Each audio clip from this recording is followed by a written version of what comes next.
On a storm-soaked Texas spread, a widowed rancher named Tom Redern had just wrestled a drowning calf from the mud, thinking his night couldn't get any worse. Then a bolt of lightning split the sky, and right there at his gate sat a lone rider.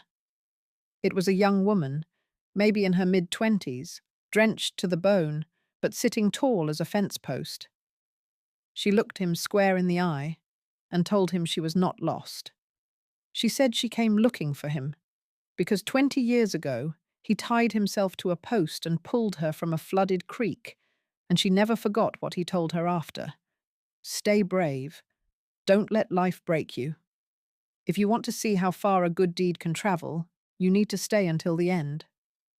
Go ahead and hit that like button, and tell us in the comments what town you are watching from. I want to see just how far this story goes. This content was carefully researched, developed, and manually edited by our team to deliver meaningful stories with valuable life lessons. Every narrative is crafted to entertain, inspire, and empower our audience. We believe that great stories can change lives, and we are committed to bringing you content that matters. Thank you for being part of our community. The rain had been coming down for 3 days straight. This was not the gentle kind that taps on the roof and helps a man sleep. It was a hard, driving rain that turned dirt roads to rivers and made every trip outside a chore. Tom Redern stood in the doorway of his barn, watching the water hammer down on the corral, and he felt that old familiar ache in his bones. It was the kind of ache that had nothing to do with getting older and everything to do with being alone. He was 42 years old, and a widower for 6 of them. On nights like this, when the wind howled and the thunder cracked across the canyon, he could almost hear Sarah's voice telling him to get inside before he caught his death. But Sarah was gone, resting on the hill that overlooked the creek, right under a cottonwood tree she had planted the year they got married. So Tom had learned to live with ghosts. He tugged his hat down low and walked out into the storm. The calf was stuck good in the mud near the east fence, bawling its head off, its little legs kicking at nothing. The slick Texas earth had a good hold on it. Tom slogged his way through the downpour, his boots sinking deep with every step, and he grabbed the rope from his shoulder. The poor animal's eyes were wide with panic when he got close, but Tom's hands were steady. They always were. He had been working cattle since he was 12 years old, and he had stopped making time for fear a long, long time ago. "Easy now," he said in a low voice, slipping the rope around the calf's chest. "Just take it easy." The mud fought him as he pulled back, his muscles straining and the rain pouring down his face. The calf popped free with a wet sucking sound and scrambled up, shaking off the mud in the fright. Tom watched it run for the barn. Then he just stood there for a second to catch his breath, letting the rain wash the grit from his skin. And that is when he saw her. At first he figured it was just a trick of the lightning, a flash of something against the dark. There 1 second and gone the next. But when the thunder faded, she was still there. A rider, sitting perfectly still on a paint horse at the edge of his property, looking like something out of a dream against the stormy sky. Tom's hand went to the rifle on his back out of pure instinct, but the rider made no move. She did not raise a hand or call out. She just sat there, waiting, as the rain fell and the wind whipped at her hair. Tom started walking toward the gate, his senses on high alert. Out here, strangers do not just show up in the middle of a storm, not unless they are running from trouble or looking to start some. He stopped about 10 feet away, close enough to get a good look at her now. She was young, probably her mid to late 20s, with dark hair stuck to her shoulders and a face that looked like it was carved from something tough. Her eyes were steady and did not flinch, the kind of eyes that have seen plenty and never looked away. "You lost?" Tom yelled, his voice loud enough to be heard over the wind. "No." Her voice cut right through the noise of the storm, as clear as a bell, calm and certain. Tom loosened his grip on the rifle just a little. "Then what are you doing on my land?" The woman swung down from her horse like she had done it 1,000 times, her boots landing in the mud without a sound. She walked toward the gate, and Tom found himself taking a step back. There was something in the way she moved, slow and purposeful, like every step was planned out years ago. "I came here on purpose," she said. Tom just stared at her. Rain ran off the brim of his hat and made puddles at his feet. "Lady, I don't have any idea what you're talking about." The woman's eyes never left his. "My name is Alyssa Morgan. 20 years ago, during the big flood at Red Creek, you saved my life.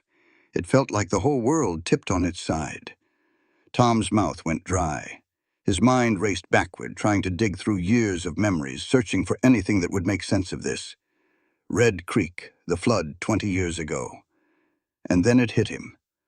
A little girl, no more than 8 years old, caught in the raging water, holding onto a branch for dear life, while all the grown-ups on the bank just screamed and stood there frozen.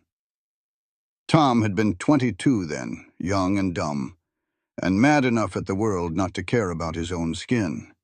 He tied himself to a fence post with 50 feet of rope and waded into that flood, because nobody else would. He remembered the cold and how the water tried to pull his legs right out from under him.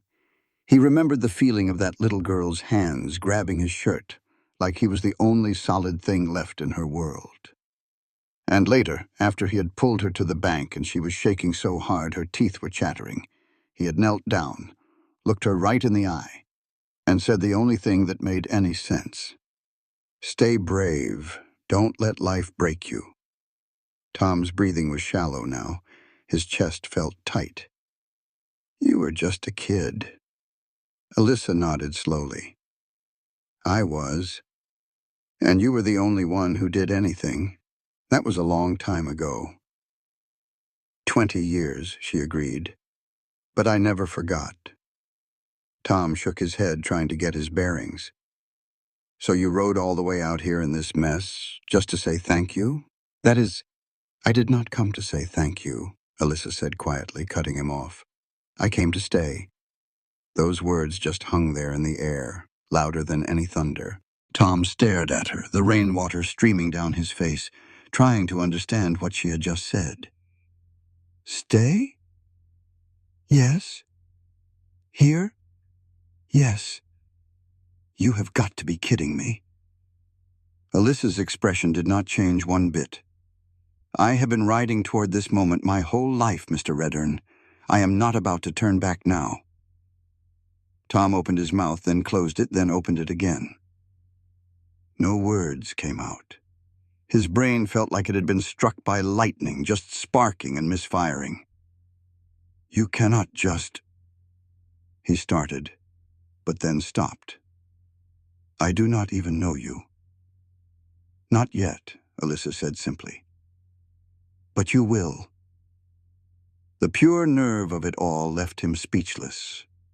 This woman, a complete stranger, had just ridden onto his land in a storm and calmly announced that she was about to turn his whole life upside down, and she said it like it was the most natural thing in the world. Tom dragged a hand down his tired face. "Lady, I think you have lost your mind." Alyssa just looked at him and said, "Maybe, but I am still here." They stood there for a good long while, neither one making a move.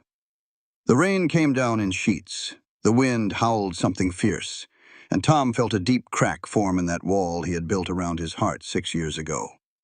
With a heavy sigh, he finally gave in and swung the gate wide.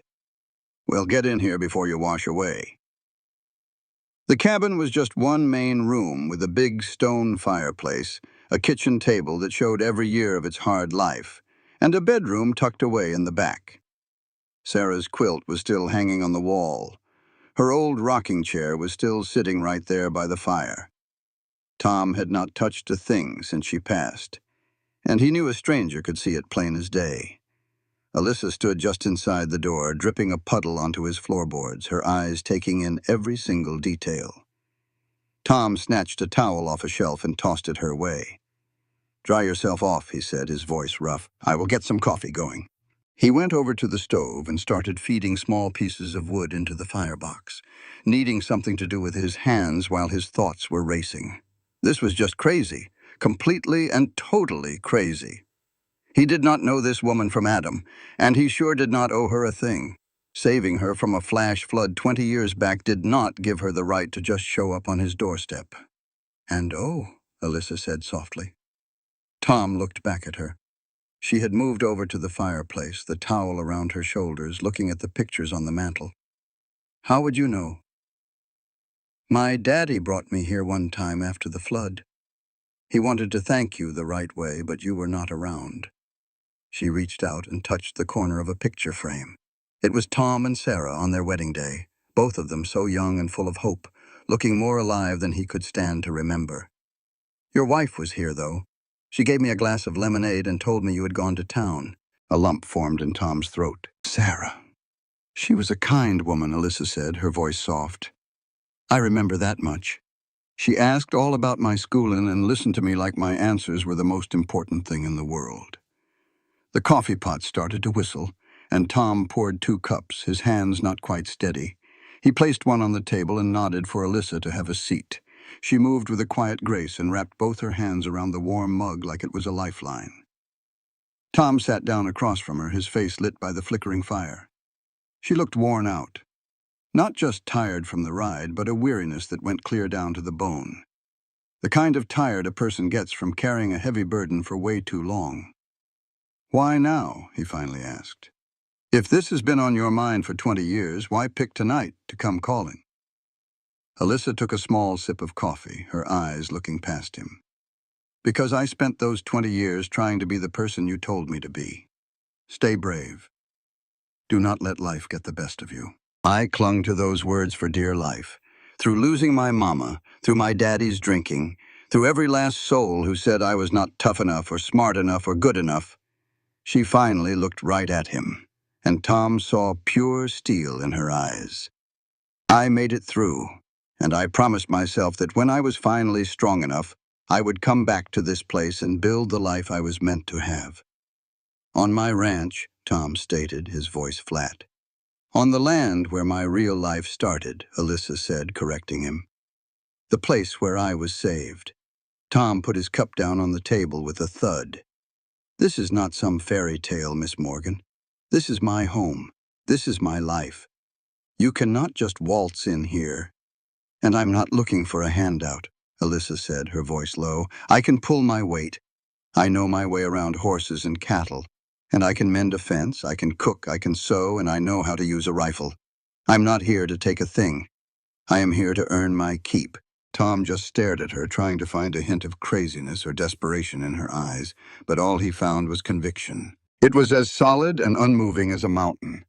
And what if I tell you no? Alyssa held his gaze, not even flinching. Then I will make my bed in your barn until you tell me yes.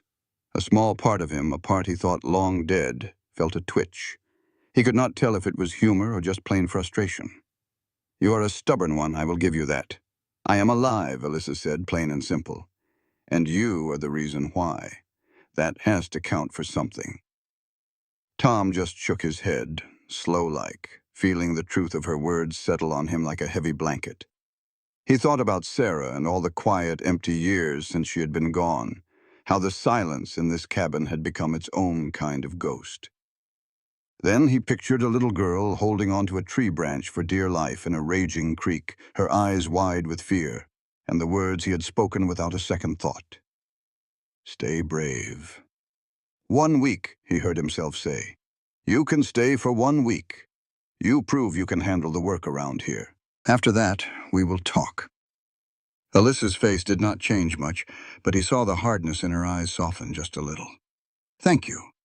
Tom pushed his chair back and stood up so fast it scraped the floor. There is a spare room back of the kitchen. It has just been for storage. You can have it.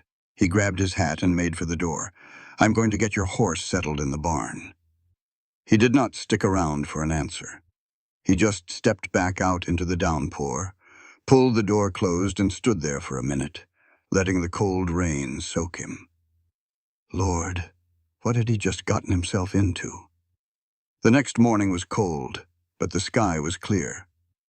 Tom woke up to a pale sun shining through his window and the smell of coffee already in the air. For a second, he figured he must have dreamed the whole thing up. But then he heard somebody moving around in the kitchen, the soft sound of plates, the groan of the old floorboards, and it all came rushing back. Alyssa Morgan was in his house. He threw on his clothes and walked into the main room. Alyssa was standing at the stove, stirring something in a big cast-iron skillet, her hair tied back in a neat braid. She had changed out of her soaked clothes and was wearing practical things. A work shirt, some canvas pants, and boots that looked like they had covered a lot of ground. She looked like she belonged there, and that idea bothered him more than anything else. "Eggs," she said, not even turning around. "And what was left of your bacon? You need to get to town for supplies." Tom just grunted and poured a cup of coffee. "I was not expecting to have company." "You ought to eat," Alyssa said, sliding a full plate onto the table. "It is going to be a long day." Tom sat down, a little slow, and just watched her. She moved around his kitchen like she had been doing it her whole life. She did not have to ask where anything was. She did not pause for a second. She just worked with a quiet purpose that made something in his gut twist. "You always cook like this?" he asked. "I cook like a person who learned real young that if you do not feed yourself, nobody else is going to do it for you," Alyssa said, just stating a fact. Tom chewed his food slowly, understanding the meaning behind her words. "Your daddy." Alyssa's hands stopped what they were doing for just a heartbeat. "He did what he could, but after my mama passed, his best was not always good enough." Tom gave a slow nod. He knew about that. He had lived his own version of it. "And now, well, now he is gone too," Alyssa said, her voice quiet. "Got pneumonia last winter." "I am sorry to hear that." "Do not be." She looked him square in the eye. "He taught me how to survive. That is a sight more than some folks get." They finished their breakfast without another word, and Tom took the time to really look at her in the morning light. There was something in the way she held her shoulders, the way she carried herself. It was like she had been put to the test and refused to break, like she had walked right through a fire and came out the other side harder and stronger. When she was done, Alyssa gathered the plates without a word and faced him. "All right, where do you need me to start?" Tom stood up, grabbing his worn leather work gloves from a shelf. "The eastern fence line. That last storm tore it all to heck. It needs fixin' before the cattle get any ideas about wandering off." Alyssa gave a single firm nod and trailed him out into the daylight. The work was hotter and harder than she could have imagined. Tom set a punishing pace, not to be mean, but to see if she had the grit for real ranch life, not just some storybook version of it. And Alyssa, bless her heart, met every last challenge without a single complaint. She hauled heavy fence posts, hammered staples, and stretched barbed wire until her hands were raw with blisters. When the sun climbed high and sweat soaked clear through her shirt, she just kept on working. When Tom pointed to a sagging stretch of fence and said it all had to come down and be rebuilt from scratch, she just picked up the crowbar and got right to it. They worked shoulder to shoulder until the sun was ablaze directly overhead. At last, Tom called for a break and passed her his canteen. Alyssa drank it down, long and deep, then wiped her mouth with the back of a dirty hand. She looked out over the canyon, taking in the miles of red rock and scrub brush that stretched out as far as the eye could see. "It sure is beautiful," she said, her voice soft. Tom let his eyes follow hers. He'd lived in this place his whole life, and truth be told, sometimes he forgot to really look at it. "It's a hard country." "Hard doesn't mean it's not worth it," Alyssa said back. Tom shot a look at her, a little surprised. "You sound just like Sarah." Alyssa turned to him, her expression gentle. "Your wife?" "Yeah." Tom's voice was rougher than he meant it to be. "She used to say that all the time. Hard doesn't mean it's not worth it. She was right about that." Tom nodded slowly, a lump forming in his throat. She usually was. They just stood there for a minute, two souls connected by a memory and a strange turn of events, as the wind whispered its secrets. Through the canyon and the sun beat down on the land they were both trying to tame. Then the sound of hoofbeats cut through the quiet. Tom turned, his hand moving on pure instinct toward the rifle he had leaned against a fence post. A rider was coming up from the west, a tall fellow with broad shoulders sitting on his horse like he was born to it. Tom let himself relax a little and raised a hand to wave. Elias. As the rider got closer, Tom saw the exact moment his friend's recognition turned into pure surprise. Elias Greycloud reined his horse to a halt and just stared at Alyssa with wide-open curiosity. "Tom," Elias said, his voice slow and measured, his eyes never leaving Alyssa. "You didn't tell me you had company." "Didn't realize I needed to get your permission," Tom shot back, his tone dry as dust. Elias swung himself down from his horse with that easy grace you only see in men who've spent more time in the wild than in town. He was Navajo, about 10 years younger than Tom, with dark eyes that saw everything, and a quiet kind of strength that made bigger men think twice before starting trouble. He was also Tom's best friend, and had been for 15 years. "Elias Greycloud," he said, holding out a hand to Alyssa. "My place is just north of here." Alyssa shook his hand, her grip firm. "Alyssa Morgan." Elias cut a look at Tom, his eyebrows asking a question without a single word. Tom sighed and leaned back against the fence post. "It's a long story." "Well, I've got time," Elias said. Tom looked over at Alyssa. She met his gaze straight on, and he saw her own question plain as day.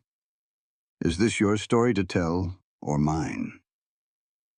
Tom took a deep breath and started talking. He told Elias all about the flood down at Red Creek, about a little girl caught in the fast-moving water, and about some words he'd said after that had somehow traveled across 20 years and brought a complete stranger to his front door right in the middle of a thunderstorm. When he finally finished, Elias stood there, quiet and still, for a good long while, just taking it all in. Then he looked at Alyssa with something that looked a whole lot like respect. "That's one heck of a promise to keep," he said quietly. "It was one heck of a thing he did," Alyssa answered right back. Elias nodded slowly, then turned his gaze back to Tom. "You sure about all this?" "No," Tom said, plain and honest. "But she's here all the same." Elias looked hard at Tom's face, reading all the things Tom hadn't bothered to say out loud. Then a small, knowing smile touched his lips. "All right, then. If you need an extra hand with this stretch of fence, I can stick around for a bit." Tom felt a knot in his chest loosen up just a little. "I'd appreciate that." The three of them worked side by side until the sun started to dip down toward the horizon. Elias was easy company, filling the long silences with stories and sharp observations that even made Alyssa crack a smile. And Tom, well, he found himself watching her. The way she moved, the way she listened, the way she just seemed to fit into the rhythm of the work, like she'd been born to it. When they finally decided to call it a day and started heading back to the cabin, Elias pulled Tom aside. "She's the real deal," Elias said in a low voice. "I know. And you're scared." Tom's jaw got tight. "I'm not." "You are," Elias cut in gently. "And that's all right. But don't you go letting that fear make you a fool." Tom looked at his friend, seeing the genuine concern in his eyes. "What are you trying to say?" "I'm saying that woman rode straight through a storm just to get to this place. That's gotta mean something. And maybe, just maybe, it's about time you stopped living with ghosts." Before Tom could even think of a reply, Elias swung back up on his horse and rode off into the fading light. Tom just stood there watching him go, feeling the truth of those words settle deep down in his bones. Then he turned and walked back to the little cabin, where a warm light was spilling from the windows and smoke was curling up from the chimney. And for the first time in 6 long years, the silence inside didn't feel nearly so heavy. The days that came after settled into a comfortable rhythm. Up at dawn to work, hard, back-breaking labor under the hot Arizona sun. Meals eaten together in a quiet kind of companionship. Evenings were spent by the fireplace, both of them usually too tired to talk much. But the silence wasn't awkward anymore. Alyssa proved herself over and over. She mended horse tack with steady, knowing hands. She moved cattle with a calm authority. And she handled all the little daily disasters that come with ranch life. A lame horse, a broken water pump, a rattlesnake in the barn, with a kind of cool-headed skill that only comes from years of experience. Tom found himself watching her more than he probably should have, noticing all the little things. The way she'd hum a little tune while she worked. The way she always made sure the animals were taken care of before she even thought about herself. The way she'd look out at the land like it was something precious and worth fighting for. She reminded him so much of Sarah. Not how she looked, but in her spirit. That same fiery determination, that same stubborn refusal to ever back down. It scared him more than he'd ever want to admit. On the 5th day, they rode into town to pick up supplies. Tom hadn't planned on bringing her along, but when he'd mentioned he was heading into Mesa Ridge, Alyssa had simply saddled up her own horse and said, "I'll ride with you." And for some reason, Tom didn't argue. Mesa Ridge was a small town, the kind of place where everybody knew everybody else's business, and a stranger stood out like a sore thumb. Tom could feel folks' eyes on them the second they rode down Main Street. He saw curtains twitch in windows and heard the whispers start to buzz.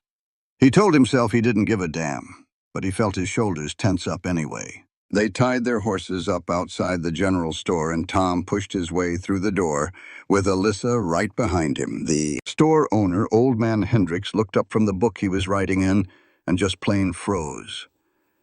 "Tom," Hendricks said, his voice slow, his eyes sliding right over to Alyssa. "Didn't figure on seeing you in here today." "Need supplies," Tom said, his voice clipped as he pulled out his list. Hendricks nodded, but he couldn't seem to pull his attention away from Alyssa. And who might this be? Before Tom could even open his mouth, Alyssa stepped right up and held out her hand. "Alyssa Morgan. I'm staying out at the Redfern Ranch." You could have heard a pin drop. Those words landed in that quiet store like a boulder in a calm pond. Hendricks stared down at her hand for a long second, before he finally took it, his face a perfect mask of neutrality. "Is that a fact?" "It is," Alyssa said, her voice steady and calm. Tom could feel the tension in the room cranking up, could feel all the unspoken questions just hanging there in the air. He grabbed a big sack of flour and slammed it down on the counter a little harder than he needed to. "Can we just get on with this?" Hendricks started pulling things from the list, but Tom could see him watching Alyssa out of the corner of his eye. He could feel the judgment just building up in the man. They got through the whole transaction in a strained, heavy silence. Tom paid his money, gathered up their things, and was about halfway to the door when a voice sliced through the quiet. "Well, well, look what we have here. Tom Redfern's already got himself a new girl." Tom stopped dead in his tracks.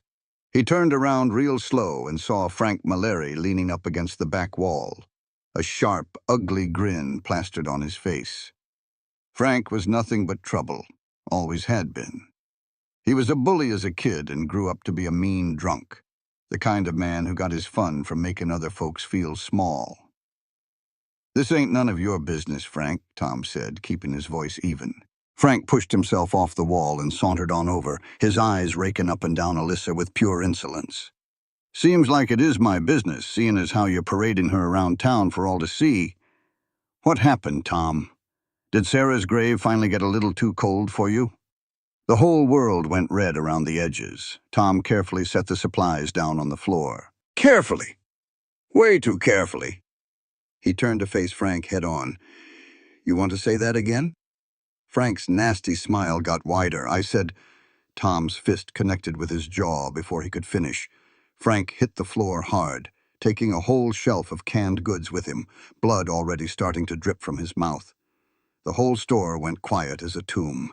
Then Frank let out a roar and scrambled to his feet, charging like a bull. Tom just sidestepped, caught Frank's arm, and used the man's own rush to send him face first into the wooden counter. Frank collapsed in a heap and did not get up this time, just laid there, groaning. Tom stood over him, breathing hard, his knuckles scraped and bleeding. "Stay down." He turned around and saw Alyssa looking at him. Her expression was something he could not quite figure out. It was not shock, and it was not fear. It was something else entirely.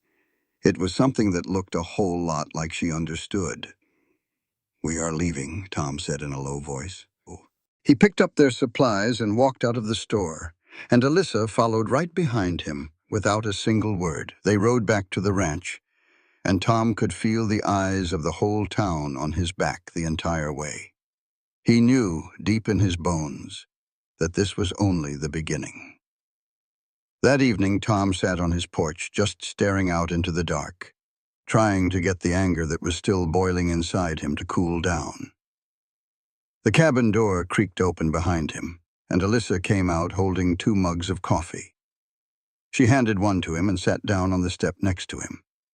They sat like that for a long time, neither one saying anything. It was Alyssa who finally spoke. "Thank you." Tom glanced over at her, surprised by her words. "For what?" "For sticking up for me back there." Tom shook his head. He was way out of line. He surely was, Alyssa agreed, but most men would not have done a thing. They would have just let it go. They would have told me to just ignore him. She looked at him, her gaze steady. "But you did not."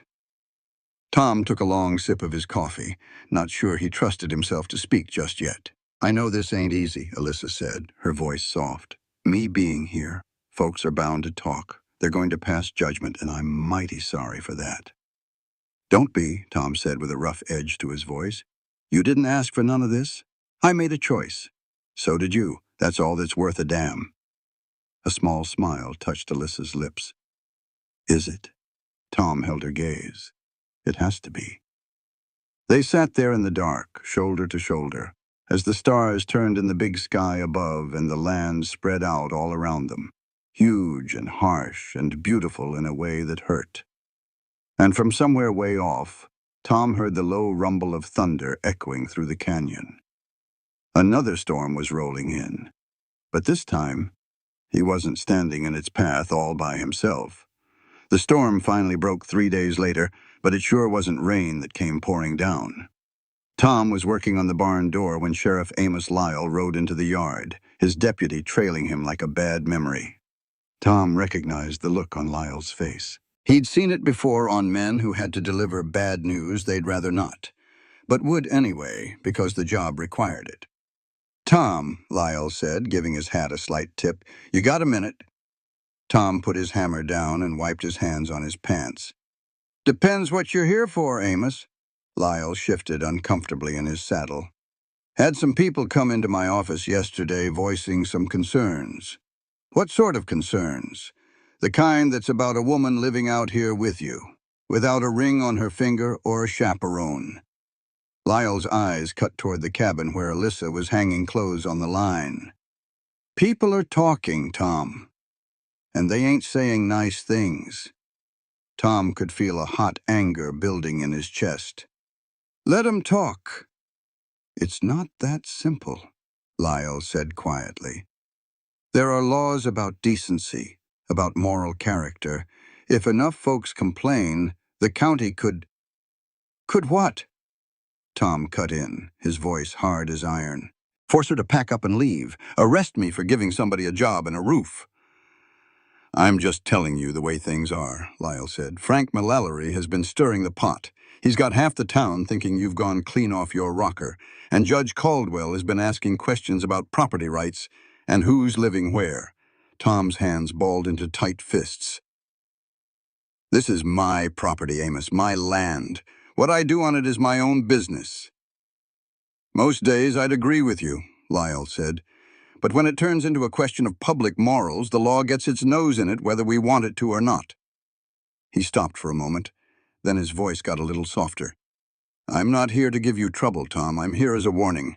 You better watch your back. because this town has teeth when it decides to bite. He turned his horse and was riding off before Tom could say a word, leaving his warning hanging in the dry air like dust. Tom just stood there, his jaw set hard, watching them shrink down the road. Then he sensed someone next to him and turned to see Alyssa standing right there, a laundry basket propped on her hip. "Trouble?" she asked in a low voice. Tom let out a long breath. "Looks like we're the town scandal." Alyssa's face didn't change one bit.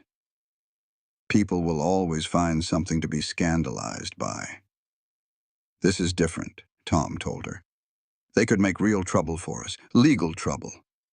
"Let them try," Alyssa said, and her voice was pure steel. "I have been judged before, Tom.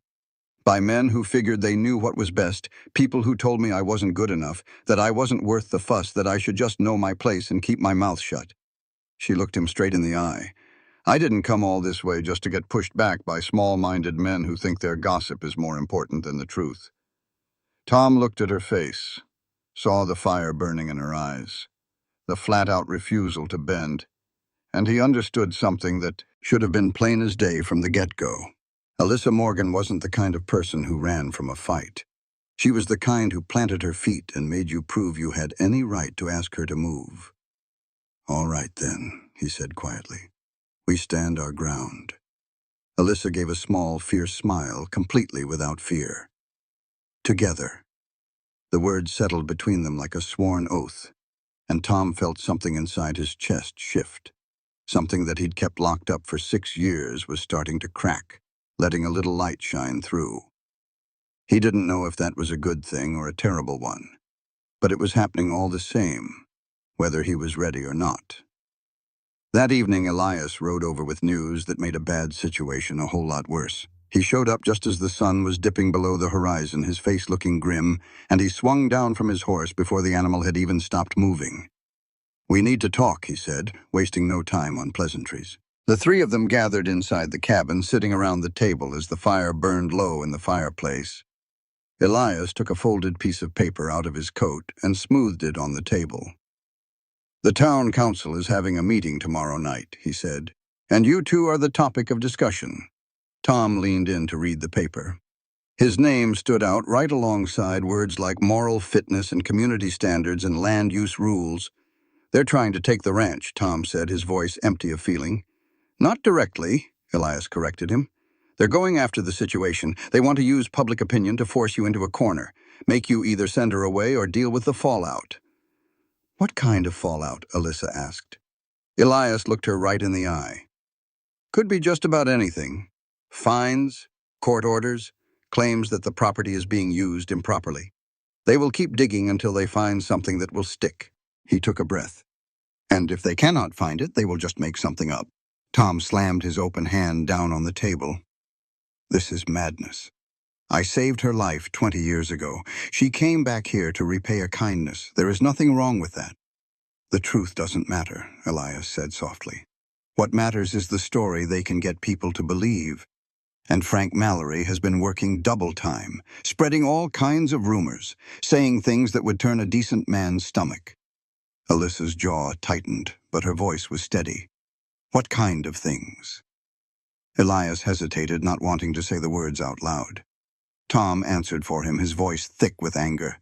"The kind that attacks your character, that hints you are here for reasons that have nothing to do with being grateful." Alyssa took that in without even a flinch. "And people believe him." "Some do," Elias had to admit. "Others just like the drama of it all. But it ends up the same. You are both under a magnifying glass now, and every single move you make is going to be picked apart." Tom shot up from his chair and walked to the window, staring out at the land getting swallowed by darkness. His land, the place he and Sarah had built from scratch, where they had planned on growing old, where her body was buried under the big cottonwood tree on the hill. "I will not let them take this from me," he said, his voice low. "And I will not kick her out, just because a bunch of hypocrites can't keep their noses in their own business." "Then you have to be smart about it," Elias said.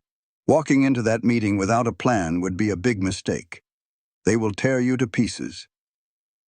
Alyssa got up and came to stand next to Tom by the window. Then we make a plan. We will go in there and we will tell them the truth. We will not hide. We will not apologize. We will not give them any more bullets for their guns. They already have their bullets, Tom said with bitterness. Frank made sure of that. No, Alyssa said with force. They have lies. We have the truth. And the truth is always stronger. Tom looked at her, saw the absolute belief in her eyes, the pure certainty that what was right would win out in the end. He wished he could believe it as easy as she seemed to. But he had lived in this town long enough to know that the truth and justice did not always ride in the same wagon. Still, looking at Alyssa's face, at the grit he saw there, the refusal to back down, he felt something stir inside him that had been sleeping for years. Maybe it was hope, or maybe it was just plain stubbornness. He was not sure he knew the difference anymore. "All right," he said. "We will go. We will face them down, and we will make them listen." Elias nodded his head slowly. "I will be there too, and I will bring anyone else I can get to stand with you." "Why?" Alyssa asked quietly.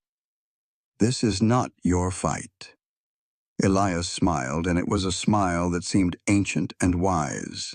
"My people have been fighting men who think they own the truth for a very long time. I know what it looks like when someone is being pushed around just because they do not fit in a tidy little box." He looked over at Tom. "You stood with me when half this town wanted to run me off just for being different. It is time I paid back that favor." Tom felt a tightness in his throat. "I appreciate it." After Elias had gone, Tom and Alyssa sat by the fire, neither one saying anything for a good while. The silence between them had changed in the last week. What started out as an awkward thing had become something easier, almost like a comfortable partnership. Finally, Alyssa was the one who spoke. "Tell me about Sarah." Tom's breath caught in his throat. "What?"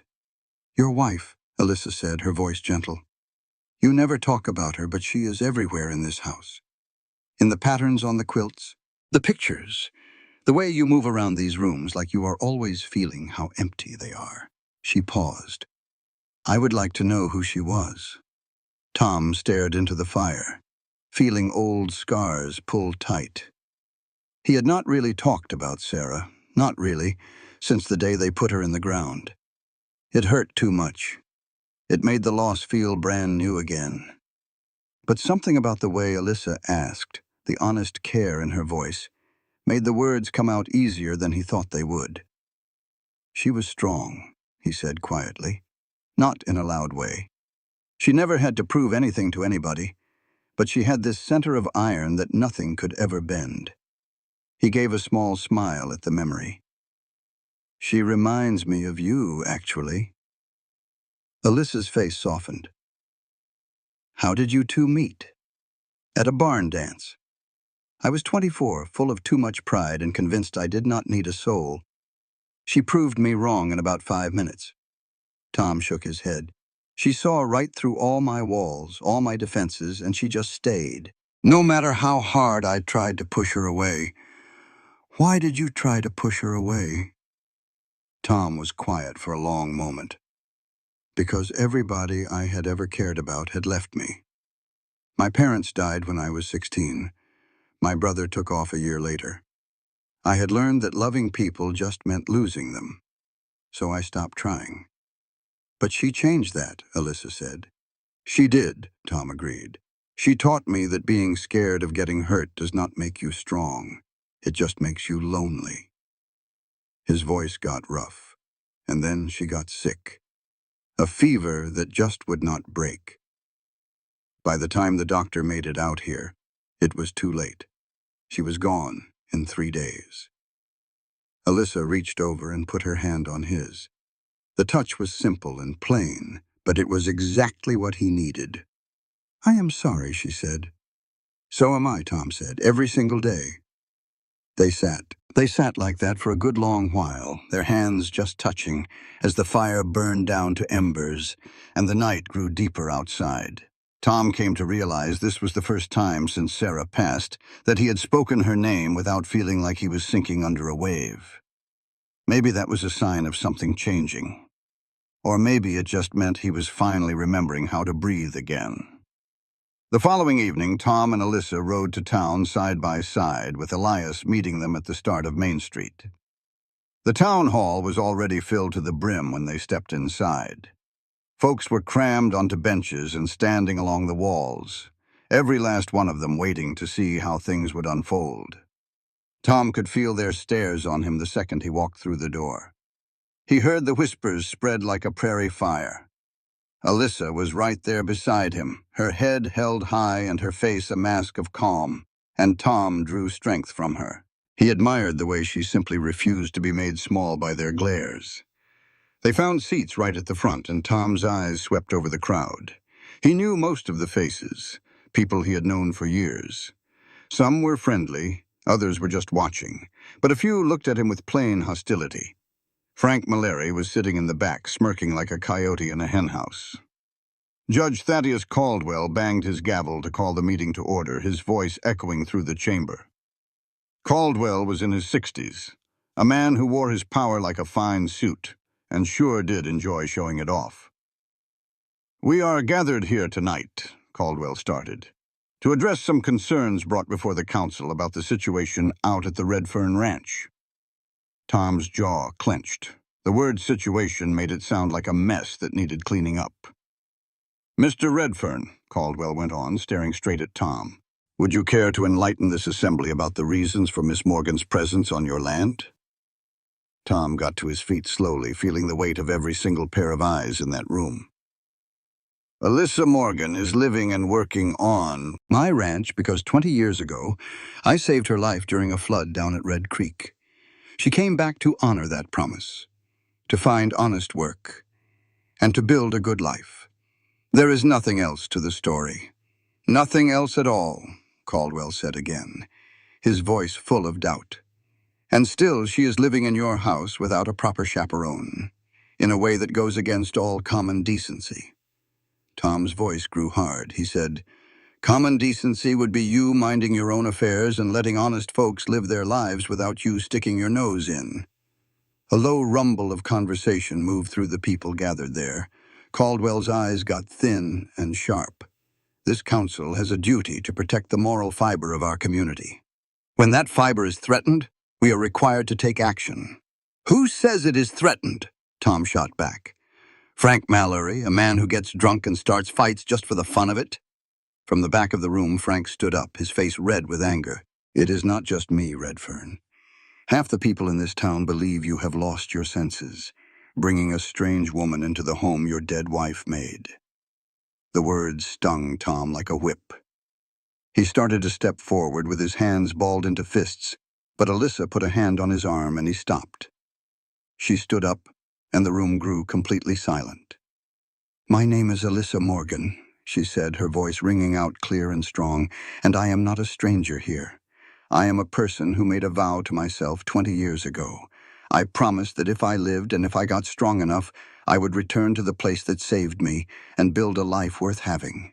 She looked all around the room, facing down the angry looks without a hint of fear. "Tom Redfern gave me that opportunity. Not because he had to, but because he is a good man, the kind of man who does not turn his back on someone who needs help." "Those are fine words," Caldwell said with a sneer, "but they do not change a single fact. You are not married. You are living in a man's home without anyone to watch over you, and in the eyes of this town and the law, that is a moral problem." "In that case, your town," Alyssa replied in a low voice, "ought to take a hard look at its own morals." People gasped all through the hall. Caldwell's face turned a deep shade of red. "How dare you speak to me that way? How dare I speak the truth?" Alyssa cut him off. "How dare I suggest that you care more about how things look than about anyone getting hurt? That you would sooner ruin a person's life because it makes you feel uneasy than to ever admit that maybe, just maybe, your rules are old and mean." The room exploded with noise. People were yelling, some on her side, others filled with rage. Caldwell slammed his gavel, trying to get everyone to be quiet, but the uproar had already taken over. Tom stood right next to Alyssa, shoulder to shoulder, and a powerful feeling of pride filled his heart. She was not giving in, not letting them push her around. At last, Caldwell got the room quiet and looked at them both with a cold glare. This council will think about what needs to be done. In the meantime, I highly recommend you both change this living arrangement before we have to take legal steps. Legal steps, Tom said, his voice flat. What does that mean? It means, Caldwell said, that if you keep ignoring our town's standards, we might have to use the courts to fix this. There could be fines, court orders, and maybe even questions about your land rights and your moral right to own property. The threat just hung there in the room like a bad smell. Tom opened his mouth to say something, but Elias was already on his feet. With all due respect, Judge, I want to remind the council that Tom Redfern has been on that land for 20 years. He has never been a problem, never once broken the law, and he has the full right to decide who works on his own land. If you aim to run him off his property because of your own private ideas about right and wrong, you are going to have a real fight on your hands. Are you threatening me, Mr. Greycloud? Caldwell asked, his voice like ice. I am making a promise, Elias answered, his voice steady, and I am not the only person who will stand by his side. A new voice called out from the center of the crowd. It was Rosita Delgado, a woman who owned a boarding house near the edge of town. I have seen how Frank Mallory carries on, the awful things he says to women. If this council is so worried about what is moral, maybe you ought to start with him. Another person spoke up for them, and then another one. Folks Tom hardly even knew were now speaking out, trying to push back against the harsh judgment. But it was not enough people, not nearly enough to change the feeling in the room. Caldwell pounded his gavel one more time. This meeting is over. The council will meet again in 1 week to announce what we have decided. Tom felt that 1 week deadline fall on him like a judge's sentence. They stepped out into the dark night, and Tom could feel the anger of the town closing in on them. He felt eyes watching them and heard voices whispering, passing judgment in the shadows. When they got to their horses, Alyssa looked at him. They are going to cause trouble for us. I know, Tom answered. And you are still ready to fight this? Tom looked straight into her eyes. I told you we face this together. Alyssa gave a slow nod, and in that quiet moment, something connected them that was stronger than any words. They were in this fight now, for better or worse, and neither one was about to quit. They rode back to the ranch without talking, but Tom's thoughts were racing. Caldwell was not just making empty threats. That man had influence, friends in high places, and he was not afraid to use them. If he took this to the courts, Tom knew he could lose it all. The ranch, the house, even the ground where his wife Sarah was laid to rest. But then he looked over at Alyssa riding next to him, her back straight and her eyes looking ahead, and Tom knew something new. He had already lost everything he cared about one time before. When Sarah passed away, his whole world had come crashing down. He had barely gotten through it, but he did. And now he had a reason to fight again. It was not just about the land anymore, it was about what was right. The freedom to live your life your own way. The freedom to help a person in need without being punished for doing a decent thing. And maybe, just maybe, it was a chance to not be scared of letting himself care for someone again. When they got to the ranch, Elias was there waiting with 3 other riders Tom knew. There was Miguel Santos, who worked on the ranch next door, Clara Webb, a widow who raised cattle on some land west of town, and Jonas Pine, an old soldier who had made his home in the area after the war. We figured you might want some company, Elias said in a low voice. Tom felt a lump form in his throat. You all do not have to get involved in this. Yes, we do, Clara said with a strong voice. We have all seen what happens when good folks do nothing. It never turns out well. They stayed right there until the sun came up, standing guard, making sure nobody tried to cause any trouble in the dark. And as the sun finally appeared, coloring the canyon with shades of gold and red, Tom stood on his porch and looked at the few people who had come to stand with him. It was not a large group, but it was enough. It was enough for him to know he was not fighting alone. It was enough to know that some things in this world are still worth fighting for. Alyssa walked over to stand with him holding a cup of coffee, and they watched the sunrise side by side. "No matter what happens," she said softly, "thank you for not quitting." Tom looked at her, and he could see the tiredness in her eyes and the worry she was trying so hard to hide. He felt something inside his chest break open, something that had been sealed up tight for 6 long years. "I am the one who should be thanking you," he told her, "for making me remember how it feels to have something worth protecting." Alyssa gave him a small smile, and for just a second, the world did not seem quite so heavy. Then the sound of horses' hooves broke the morning peace.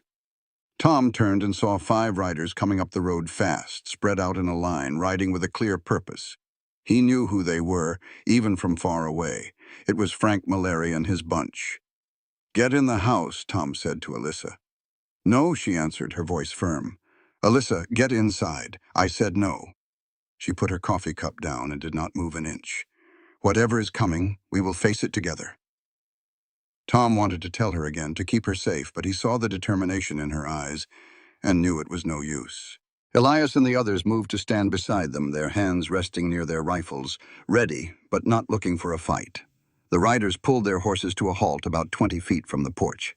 Frank sat on his horse in the middle of them, with a mean grin on his face. "Good morning, Tom," Frank said slowly. "That is a nice little party you have going on here. What do you want, Frank?" Frank's grin got even wider. "I just came to bring you a message from some folks in town who are concerned. You see, we have been thinking about it, and we decided you might need a little push to do the right thing." "The right thing," Tom said, his voice empty of feeling. "Send that woman away," Frank said, "before things start to get unpleasant." "Is that a threat?" "It is some friendly advice." Frank's eyes had a cruel light in them. "But if you are too hard-headed to listen, well, accidents can happen. Fires can start, fences can get cut, and cattle can just wander off." He stopped for a moment. "It would be a real shame if something bad happened to this pretty little ranch of yours." Tom felt a hot rage building up inside of him, chest blazing hot and dangerous. But before he could say a word, Alyssa took a step forward. "Do you honestly think you can frighten us away?" she said, her voice quiet but sharp as a knife. "Do you believe threats and bullying will make us pack up and run?" Frank's eyes shifted to her, and his smile turned sour. "I think you are a fool, sweetheart, if you believe you have any say in this matter." "Do not call her that," Tom said, his voice low and full of warning. Frank just laughed. "Or what? You planning on hitting me again? Go on, give me a reason." The air grew so thick with tension you could cut it with a knife. Tom's hand drifted down toward his rifle. Frank's men stirred in their saddles, their hands moving toward their own holsters. And then Elias spoke, his voice calm and clear as a bell. "If you boys have any sense, you will turn those horses around and ride on out of here. Because if the shooting starts, you will not be the only ones who have something to lose." Frank's eyes narrowed to slits. "Is that a threat, Gray Cloud?" "I am just stating the facts," Elias said evenly. "You came here with 5 men against our 6, and we are standing on our own ground. Are you sure you want to take those chances?" For a long, heavy moment, nobody dared to move. The morning air was heavy with the smell of violence about to happen. Then Frank spat on the ground and pulled hard on his horse's reins. "This is not over." "I never figured it was," Tom said. The riders wheeled their horses around and galloped away, leaving a cloud of dust and a sense of menace hanging in the air. Tom stood right there, his heart pounding and his fists clenched, until they were completely out of sight. Then he turned to Alyssa and saw that her hands were trembling. "Are you all right?" he asked softly. Alyssa nodded, but her voice was strained. "They are really going to do it.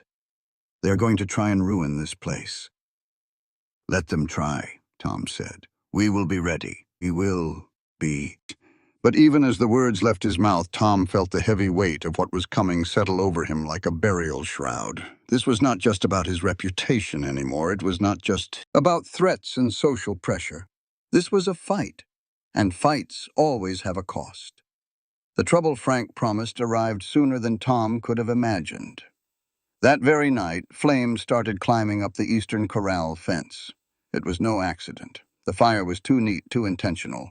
Somebody had set it on purpose, picking a spot far enough from the house to go unnoticed at first, but close enough to deliver a clear message. Tom and Alyssa spotted the orange glow from their cabin window and took off running with buckets, their hearts pounding against their ribs. By the time they managed to beat the fire down, half the fence was nothing but charcoal, and the heavy smell of burnt timber filled the night air.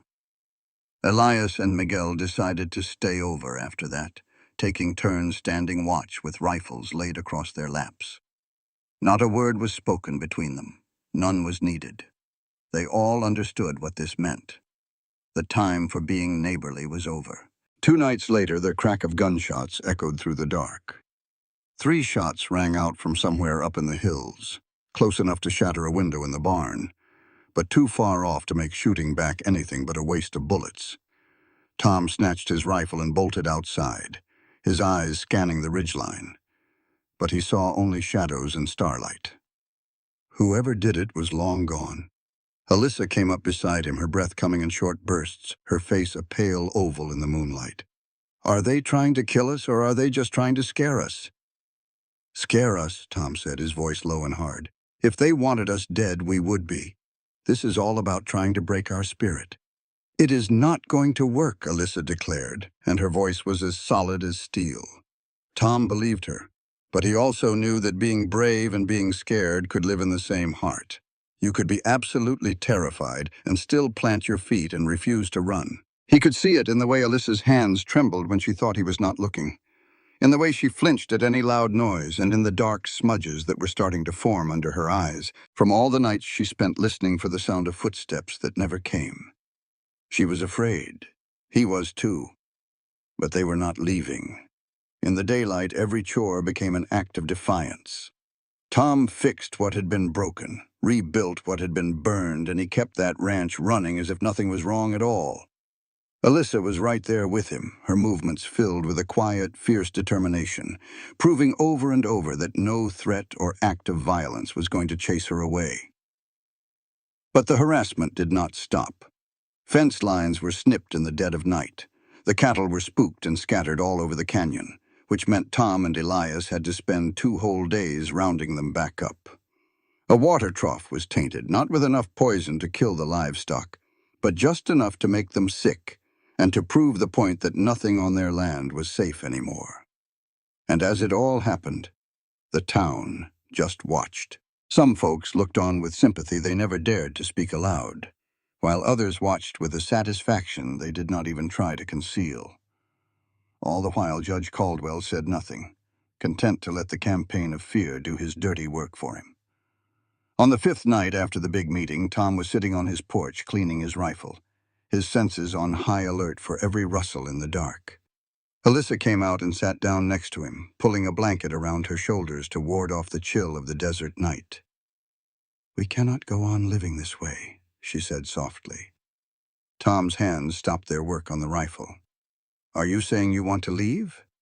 "No," Alyssa said without a moment's hesitation. "I am saying I want to fight back." Tom gave her a sharp look. "Fight back how?" "By making them answer for what they are doing," Alyssa said. "Right now, they are just shadows in the dark, acting like they are in the right while they terrorize us. We have to pull this whole thing out into the open. Make it so the town cannot pretend it is not happening. And just how are we supposed to do that?" Alyssa's gaze was like flint. "We are going back to that council. We are going to make them face what is happening and choose a side. Stand for what is right or stand with the cowards." Tom shook his head real slow. "Caldwell is not going to listen. He has already decided." "Then we are not talking to Caldwell," Alyssa said. "We will talk to the people. The ones who came to support us at the meeting, and the ones who have stayed quiet but feel for us. We will give them a good reason to find their voice." Tom felt like telling her it was a lost cause, that folks do not change, that they do not suddenly find a backbone when it counts. But seeing her face, that powerful resolve in her eyes, he found himself wanting to believe her. "What are you thinking?" he asked her. Alyssa leaned in close, and in the warm light from the cabin's fireplace, Tom saw the mind of a fighter underneath the rancher's grit. "We will collect proof, write down every single attack, and get statements from anyone brave enough to give one. Then we will show it all at the next council meeting. Not as poor souls begging for help, but as folks demanding justice. They will just deny it," Tom said. "They will claim we cannot prove who did it." "Maybe," Alyssa answered, "but it is a lot harder to deny something when the proof is staring you right in the face, and even harder when the entire town is watching." Tom chewed on that, turning it over and over in his mind. It was a big gamble. It could blow up in their faces something awful, but doing nothing at all meant they would just keep getting cut, waiting for the next blow. "All right," he said at last. "We will do it your way." Alyssa's shoulders dropped just a little, and Tom figured she had been ready for a fight. "Thank you." "Do not thank me just yet," Tom told her. "This could stir things up something fierce before it gets any better." "I know," Alyssa said, "but at least we will be fighting back." The very next morning, they began putting their proof together. Tom took pictures of the scorched fence, the busted barn window, and rode out to the neighboring ranches, asking quiet questions, trying to figure out who might be willing to speak up. Rosita Delgado was the first to step forward. She showed up at the ranch 3 days later, her face full of determination. "I heard Frank and his boys talking," she said, sitting right there at Tom's kitchen table with a cup of coffee she never touched. "Over at the saloon, they were carrying on about what they did to your fence, laughing about it like it was some big joke." "And you would be willing to say that in front of everyone?" Tom asked. Rosita paused for a moment. Fear washed over her face for a second, but then she sat up straighter. "Yes. I have seen men like Frank push people around this town for far too long. It is high time somebody stood up to them." More people came forward after that. Miguel Santos confirmed he saw riders close to Tom's property on the night of the fire.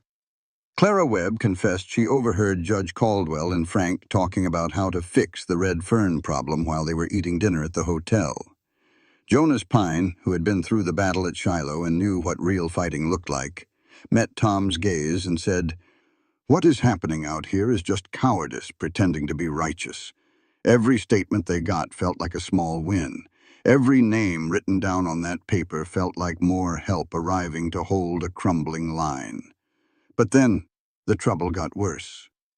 It happened on a night with no moon, 10 days after Frank had made his threat. Tom was woken up by the sound of horses. Too many horses, and voices yelling out there in the dark. He snatched up his rifle and stormed out onto the porch, finding the yard filled with riders. Maybe 8 or 9 of them. Their faces were covered with bandanas, and they were holding torches high. "Get off my land!" Tom yelled, lifting the rifle. One of the riders just laughed, a sound Tom knew, even with the cloth over his mouth. "Frank Mallory. You had your chance, Redfern. Time is up."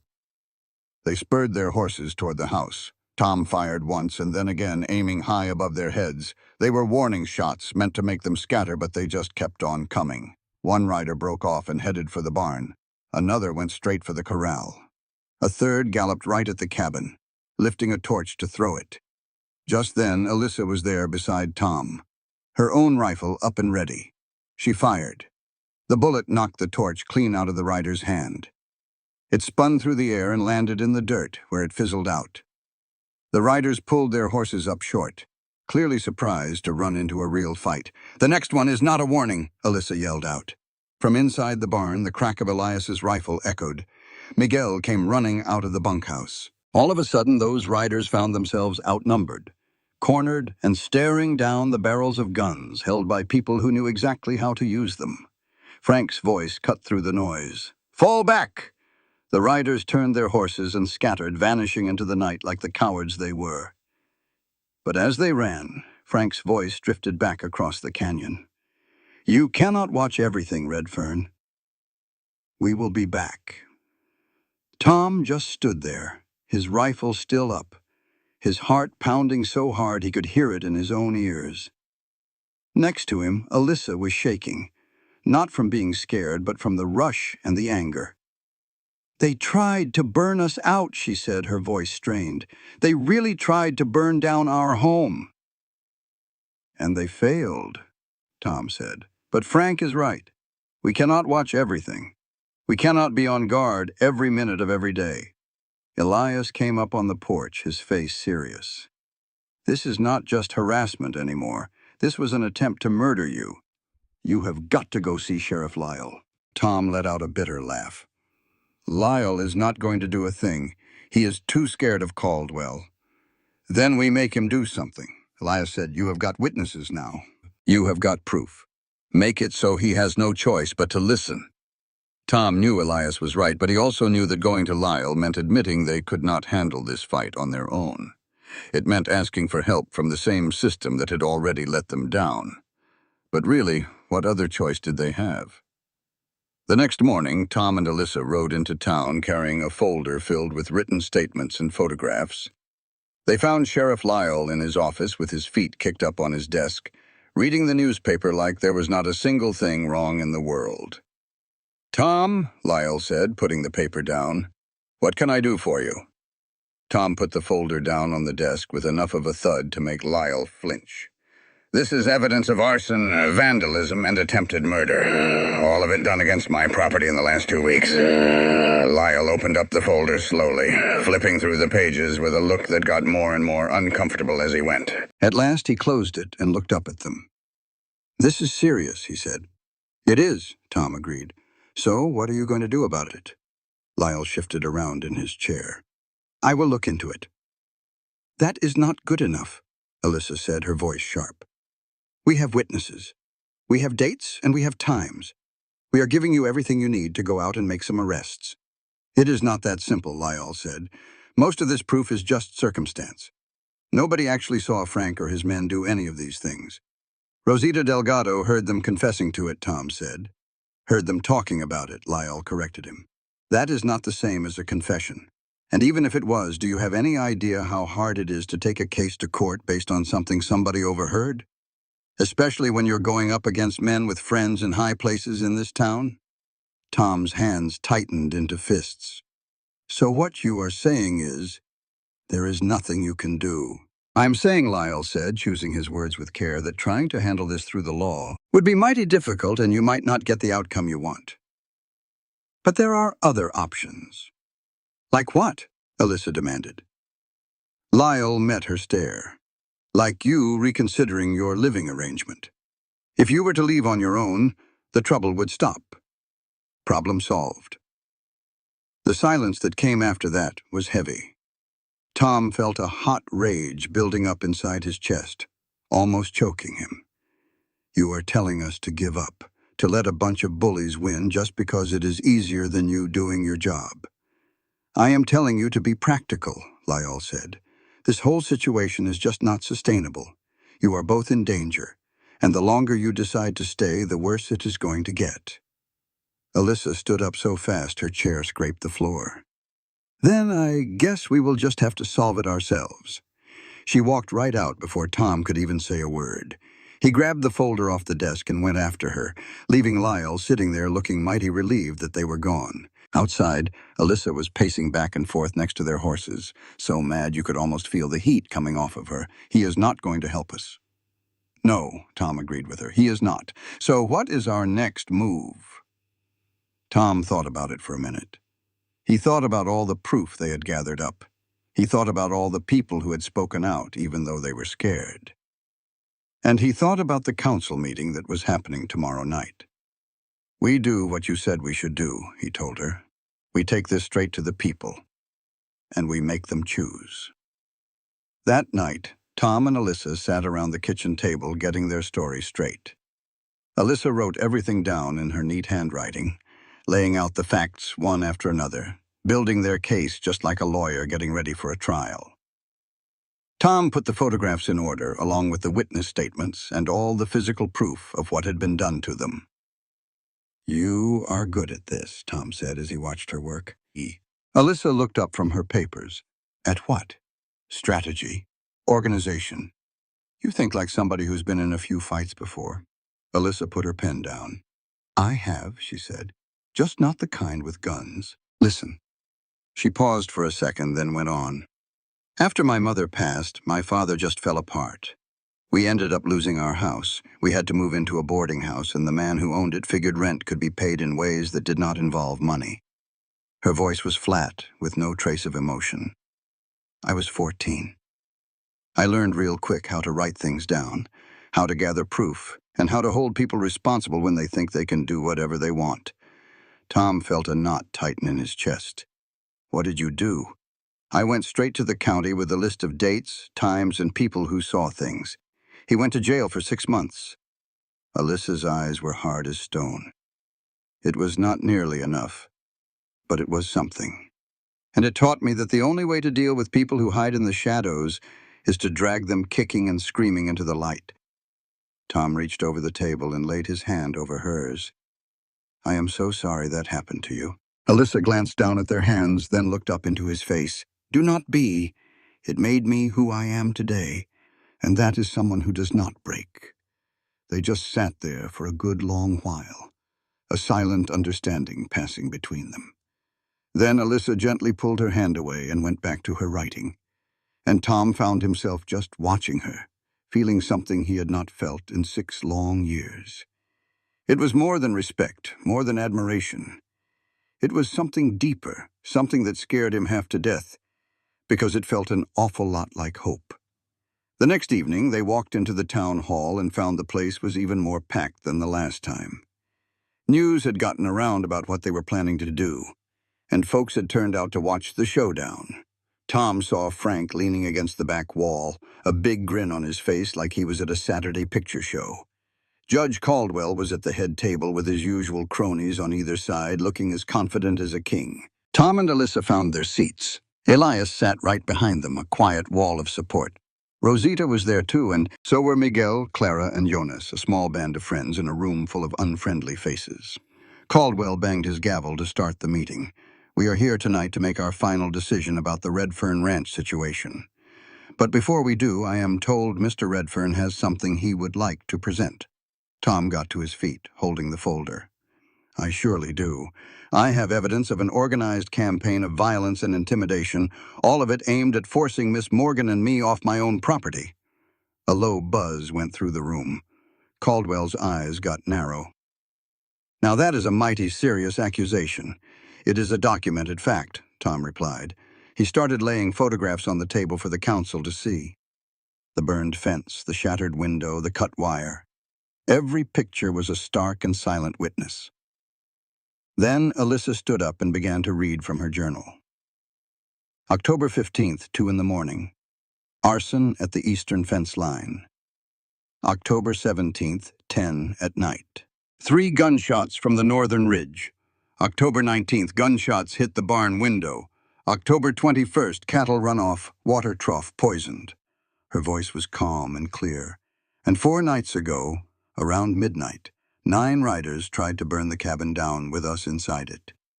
You could have heard a pin drop in that room. Caldwell was the first to find his voice. Those are terrible things if they're true. But where is your proof that anyone from this town was part of it? We have a witness, Tom said, and he nodded toward Rosita. Rosita stood up, looking nervous but set in her purpose. I heard Frank Mallory and his boys down at the saloon. They were bragging about setting fire to Tom's fence, laughing about it. Frank jumped to his feet. That is a bald-faced lie, is it? Clara Webb was standing now. Because I heard you and Judge Caldwell talking at the hotel 2 weeks back about how you were going to handle the Redfern situation. The judge's face turned a deep shade of red. That conversation was taken completely out of context. Was it out of context when Miguel Santos saw riders close to Tom's place on the night of the fire, Elias said, standing up tall, or when Jonas Pine saw men cutting the fence on the western line? The council members started to squirm in their seats. The crowd was muttering now, loud enough that Caldwell had to slam his gavel again. Order! This is all just gossip and guessing. It is eyewitness testimony, Alyssa said, her voice sharp. From people who have nothing to gain and everything to lose by coming forward. People who are risking payback just by being in this room tonight. That is not guessing. That is courage. Caldwell's jaw was working back and forth. Even if, and I want to stress the word if, these stories have any truth to them, it does not change the basic problem. Miss Morgan's presence on Mr. Redfern's land is still not proper. The answer is simple. She leaves and the trouble goes with her. The answer, Tom said, his voice dangerously low, is for you to do your job and go after the people who are breaking the law instead of pointing fingers at the victims. I will not be told how to do my job by a man who... By a man who what? Tom cut in. Who gave someone a place to work? Who paid back a debt from 20 years ago? What exactly is my crime here, Judge? Caldwell stood up, his face flushed with rage. Your crime is bringing all this turmoil to our community. Your crime is defying the basic rules of decency. Your crime is being an inconvenience, Alyssa finished for him in a quiet voice. That is what this is all really about, is not it? It is not about right and wrong, and it is not about the law. It is just about power. The power to shove people into little boxes where you want them to be. The power to punish anyone who dares to step out of line. The room exploded. People started shouting, some on their side, some yelling for order. And right in the middle of it all, Tom watched Frank Mallory get up and slide toward the exit, obviously planning to sneak out before things got any worse for him. Going somewhere, Frank? Elias's voice called out across the room. Frank froze in his tracks and turned around. I do not have to sit here and listen to this. No, Elias agreed. But you are going to, just this once. Because for the first time in your miserable life, you are going to face the music for what you have done. Frank's hand twitched toward his belt. Tom saw the movement and went rigid. But before anyone could even think of drawing a gun, Sheriff Lyle stood up from where he had been sitting in the back. That is enough, Lyle said, his voice slicing through the noise. Frank, you sit down, or I will arrest you right now for disturbing the peace. Frank stared at the sheriff, completely shocked. You are taking their side? I am taking the side of the law, Lyle stated. Which is something you have been breaking over and over again, and I have a whole folder full of proof that says so. Tom felt like he could not breathe. Lyle was finally stepping up, finally doing his job. But Caldwell was not done yet. Sheriff, you are overstepping your authority. No, Judge, Lyle said. Truth is, I have been understepping it, letting politics get in the way of my duty. But I am done with all that. He looked over at Tom. I went over your evidence. It is very convincing, and when you add it to what I have seen with my own 2 eyes, I have more than enough reason to open an investigation into Frank Mallory and anyone else involved in these attacks.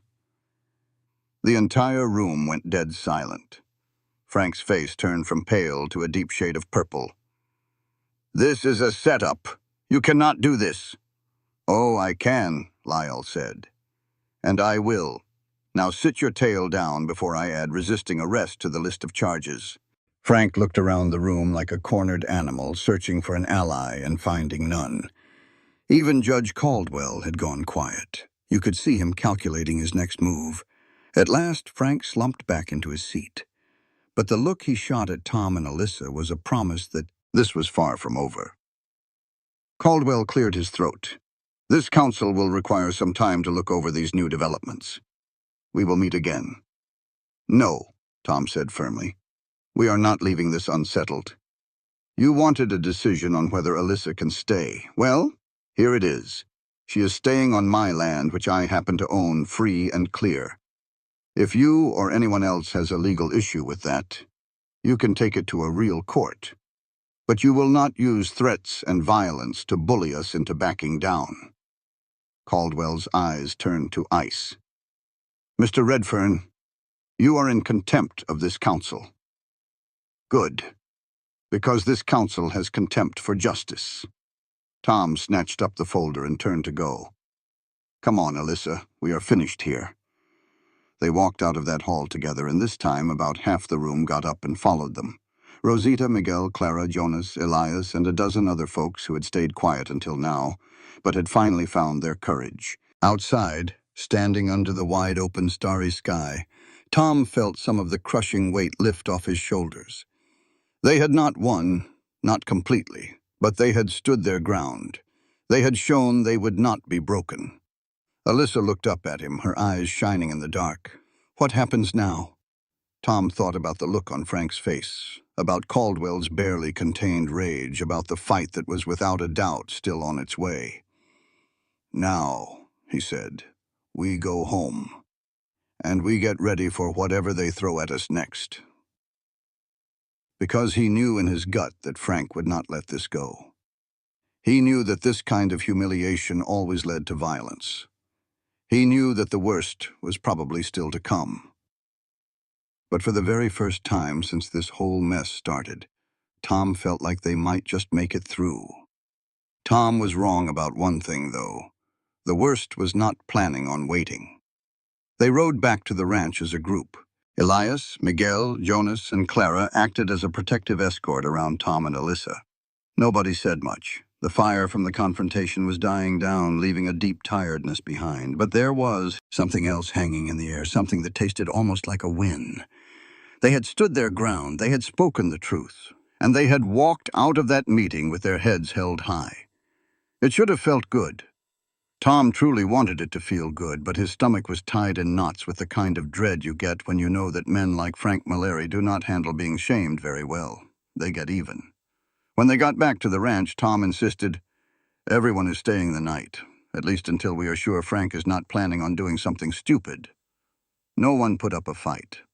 They got a big fire going in the yard and agreed to take turns standing watch while the others tried to get some sleep. Tom sat on the porch steps with his rifle resting across his lap, just staring into the blackness and listening to the familiar night sounds of the canyon. Somewhere out in that darkness, Frank was licking his wounded pride and plotting his next move. Tom could feel it deep in his bones. Alyssa came out around midnight and sat down next to him. She brought 2 cups of coffee that sent steam up into the chilly air.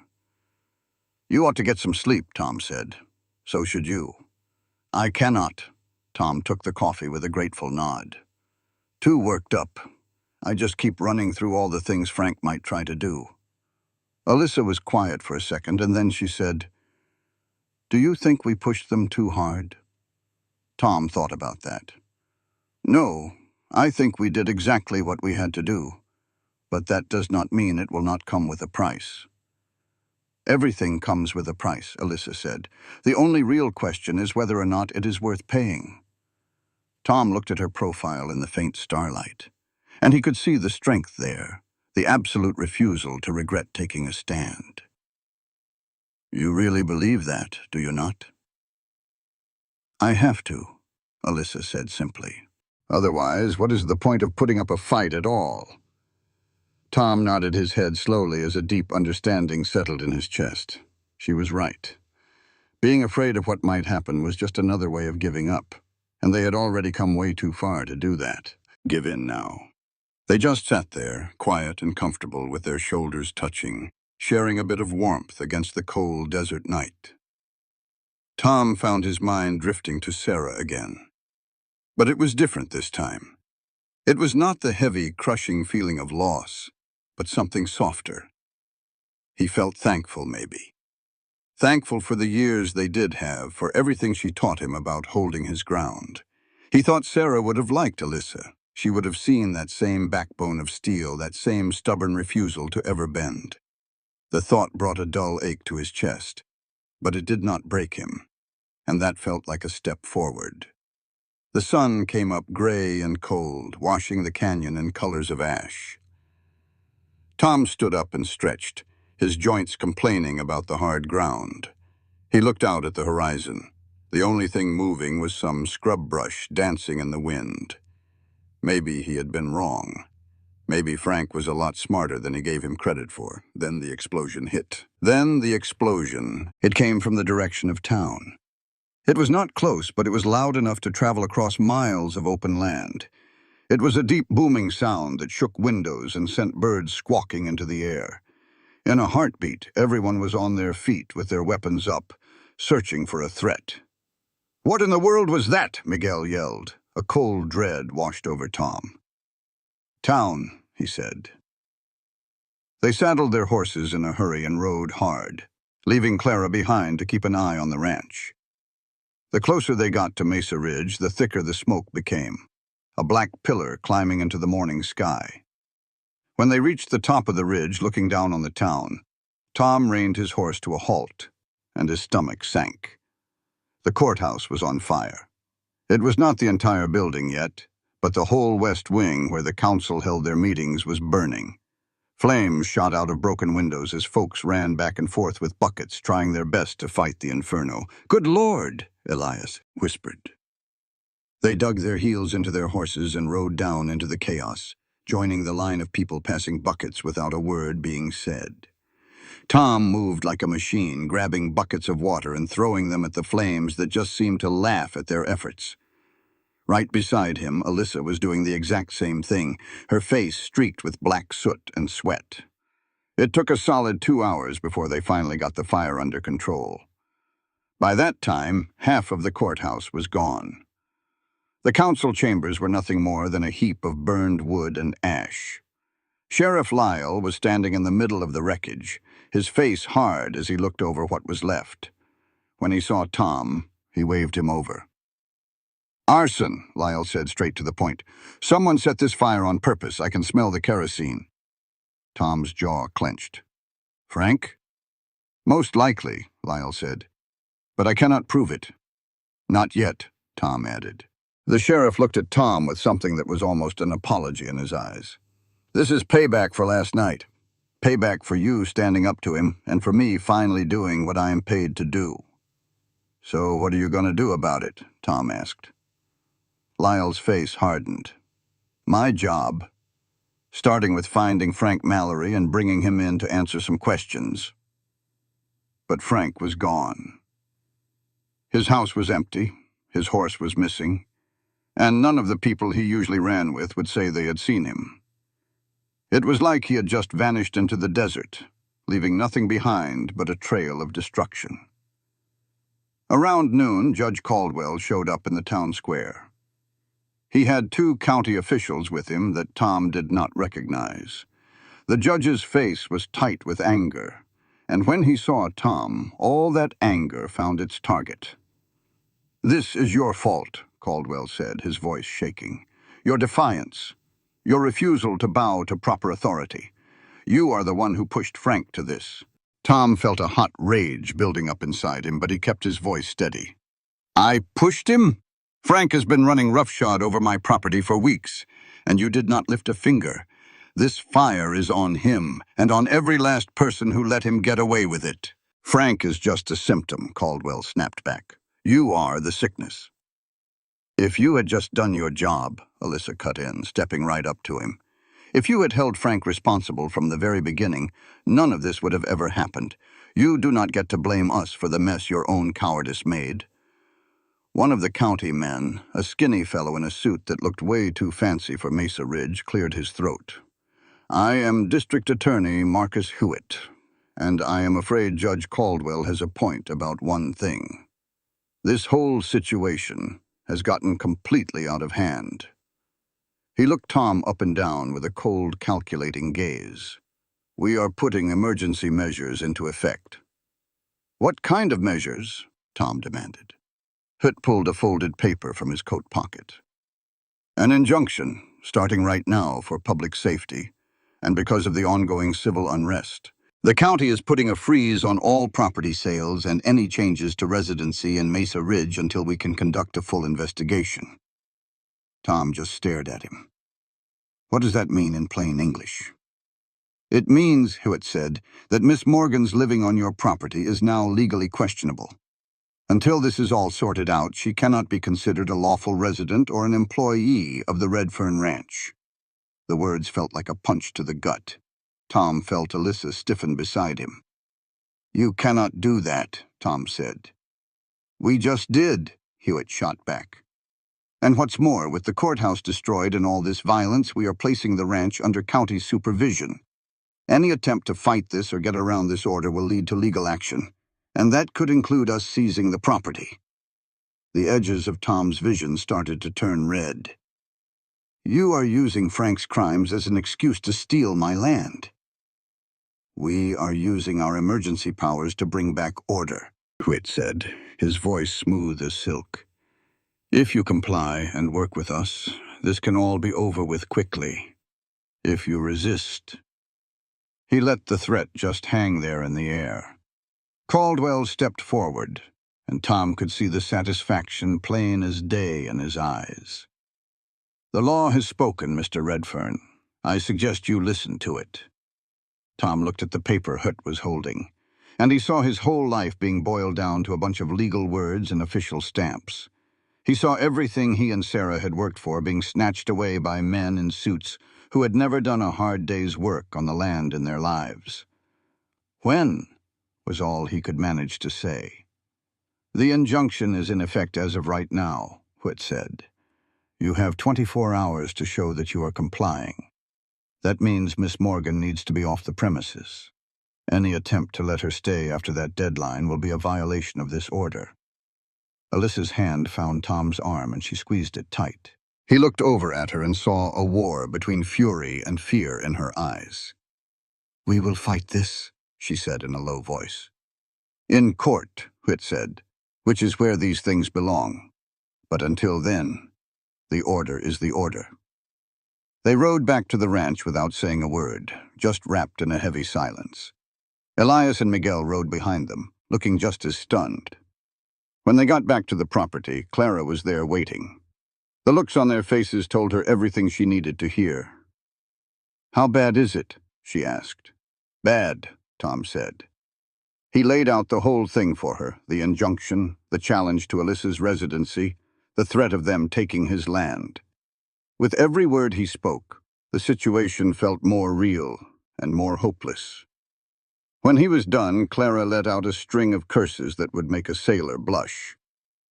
They are using the law like a weapon. They have been doing that all along, Alyssa said, her voice filled with bitterness. This is just them taking it to the next level.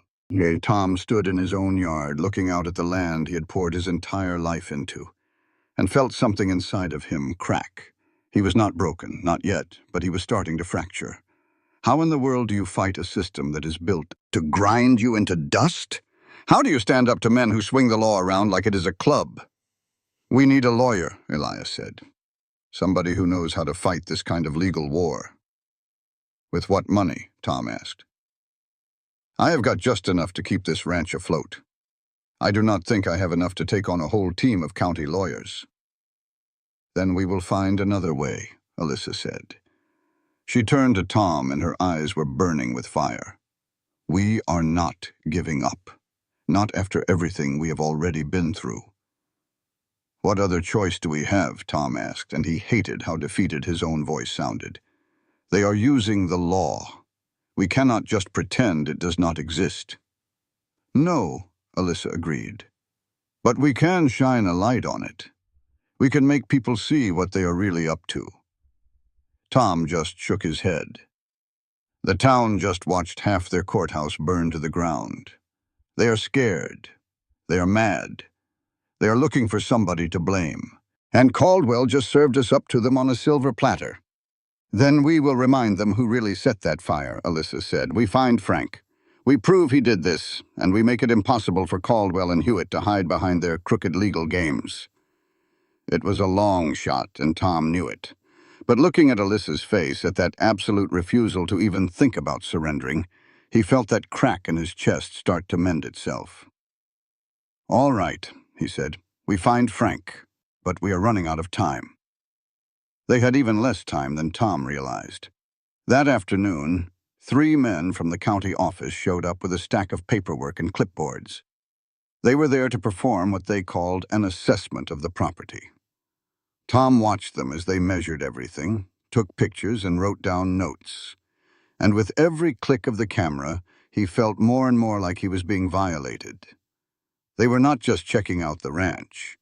They were taking inventory for when they seized it. One of them, a clerk with thinning hair and shaky hands, pulled Tom to the side. Look, I am just doing my duty. But you ought to know there's talk down at the courthouse. They're fixing to auction this whole spread if you don't do as they say. Tom's knuckles went white. Auction it to who? The clerk looked down at his boots. Well, the word is they've already got a buyer picked out. Someone who's friendly with Judge Caldwell. A cold sickness washed over Tom. This was never about right or wrong or even the law. It was plain and simple greed, powerful men wanting land they had no claim to, and using the badge of the law to steal it.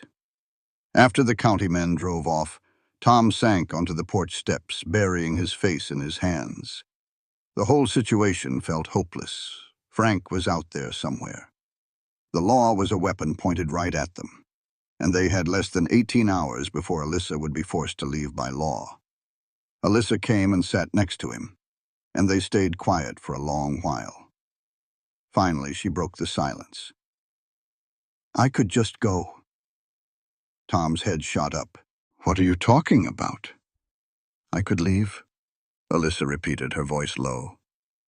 "I could obey their order. That way they would not have an excuse to ruin you." "No," Tom said, sharp and immediate. "Tom, if I am gone, they do not have a case." "They will just cook up another one," Tom cut in. "This stopped being about you a while ago. It is about this ranch. They mean to have it, and they will use any excuse they can find." He turned to look her square in the eye. "You leaving does not fix a single thing. It just lets them win." Alyssa's gaze searched his. "What if they get the ranch no matter what? What if this fight costs you everything you have?" Tom considered it, thinking of the land, of Sarah's grave up on the hill, of the life he had carved out here. Then he thought about what that life had become in the 6 years since she passed. It was hollow, quiet, a man just slowly fading from loneliness. "I would rather lose it all fighting for something that means something," he said, "than to hold on to this place for all the wrong reasons." Alyssa's breath caught in her throat. "What are the right reasons?" Tom held her stare. "You are. And the principle of it, that folks should be able to live their lives without being run over by men who think their power gives them the right to say what is proper." A change came over Alyssa's face. It was something soft and delicate, yet full of a terrifying hope. "Tom!" A gunshot cracked through the canyon, shattering the quiet. Tom and Alyssa hit the dirt as 2 more shots rang out, kicking up dust in the yard. Tom snatched his rifle and scanned the ridgeline, seeing the flash of a muzzle from behind some rocks about 200 yards away. "Get in the house!" he yelled to Alyssa, but she was already on the move, her own rifle in hand, setting up behind the big water trough. Elias burst out of the barn, laying down, covering fire. Miguel came running from the bunkhouse with his weapon at the ready. The bullets kept flying, pinning them all down and forcing them to stay low. Tom figured there were at least 3 shooters, maybe more. They had the high ground and a clear shot at everything. "Frank!" Elias shouted over the noise. "It has to be!" Tom returned fire, but he knew hitting anything at that distance with an open-sight rifle was a long shot. The shooters knew it too. They were not trying to hit them, they were just keeping them pinned, making them waste their precious ammunition. The whole ordeal lasted 10 minutes that felt like a lifetime. Then, just as it began, the shooting stopped. Tom held his breath, tense, just listening. Not a sound. He finally chanced a peek over the porch railing. The ridge was clear. The shooters had vanished, but they had left a message. Elias found it when he rode up to scout their position. It was a note, pinned to a rock with a knife. He brought it back down to Tom, his grim. Tom smoothed out the paper to read Frank's messy scrawl. "You cannot watch everything.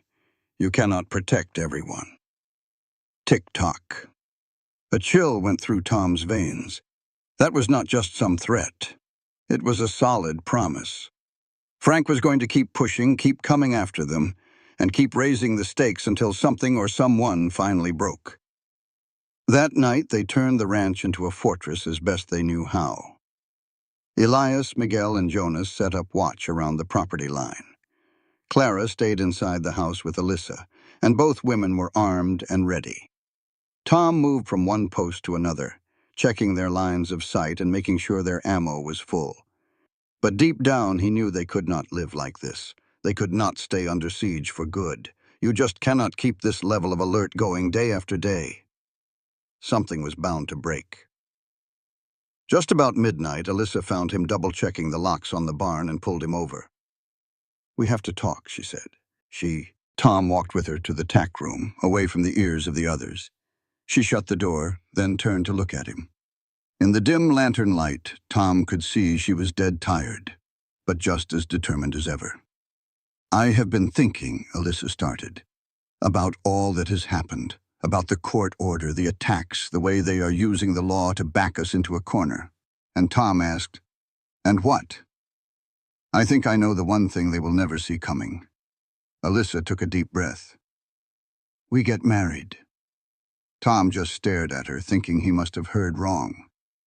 "What did you say?" "We get married," Alyssa said again. "Tonight, right now. We make it official before their deadline gets here." Tom's head was spinning. "Alyssa, that is the only way to make their court order worthless." Alyssa finished his thought. "If I am your wife, they have no claim that me living here is wrong. They cannot argue about moral fitness. We take away their legal weapon." Tom shook his head, just trying to get it all straight. "You're talking about getting married like it is some kind of legal plan." "I am talking about marriage as a way to survive," Alyssa corrected him. "And yes, it is a plan, but also," she hesitated, and a flicker of something raw and real showed on her face, "it is also because I came all this way to build a life here with you. And this might not be how we planned it, but what we have is real, and it is something worth fighting for." Tom felt like the floor had just vanished beneath his feet. Marrying Alyssa, a woman he had only known for about 3 weeks, but who had somehow become a vital part of his world in that short time. It was pure craziness. It was done on a whim. It was the exact sort of wild choice Sarah would have given him grief for.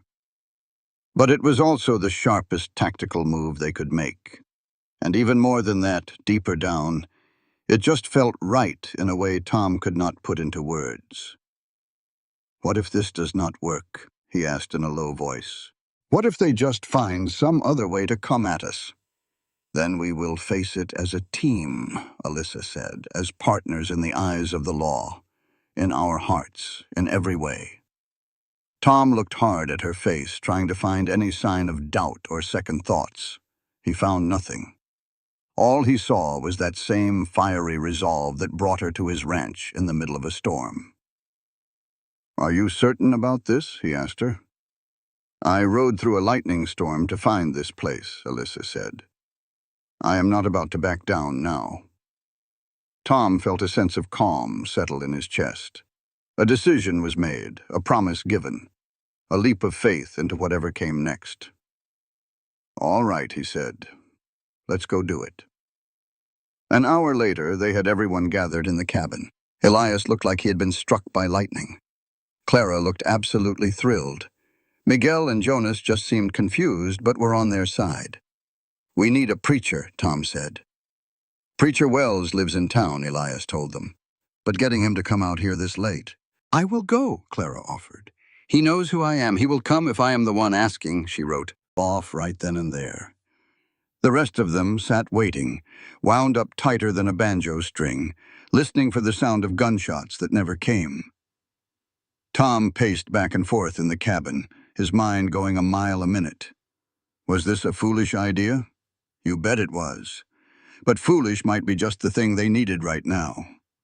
Alyssa stood over by the window, staring out into the pitch-black night. Tom went and stood next to her. "You can still back out of this," he said softly. Alyssa turned to face him. "Can you?" Tom thought about Sarah and about the guilt he had been carrying for 6 long years. The notion that moving on was somehow a betrayal of her memory. But looking at Alyssa right then, he finally understood something Sarah had tried to tell him before she passed. That loving her did not mean he had to shut himself off from ever loving someone else. That the way to honor her memory was to live a full life, not to slowly die inside. "No," he said. "I cannot change my mind, and I do not want to." A smile spread across Alyssa's face, and it was like watching the sunrise break across the canyon. Good. Clara got back 2 hours later with Preacher Wells, a skinny man in his 60s who looked a little lost, but also resolved. He had his Bible with him and his authority as a licensed minister. "This is not exactly by the book," he said, glancing around at the armed folks gathered in Tom's cabin. "Nothing about this whole mess is by the book," Tom said. "But we need this done legally tonight."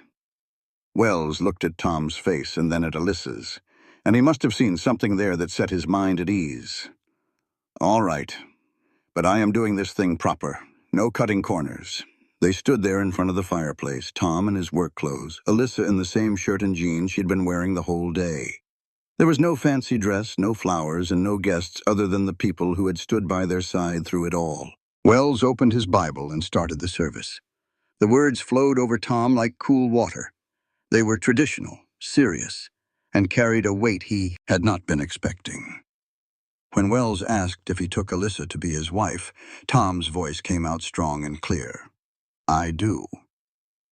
When he asked Alyssa, she looked Tom straight in the eye and said, "I do," with a certainty that could move mountains. They did not have any rings, and no special vows other than the usual ones.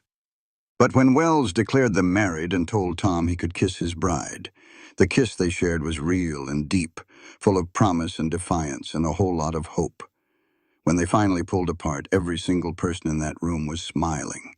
Even Jonas, who Tom had never seen crack a smile about anything. Wells signed the marriage license and passed it to Tom.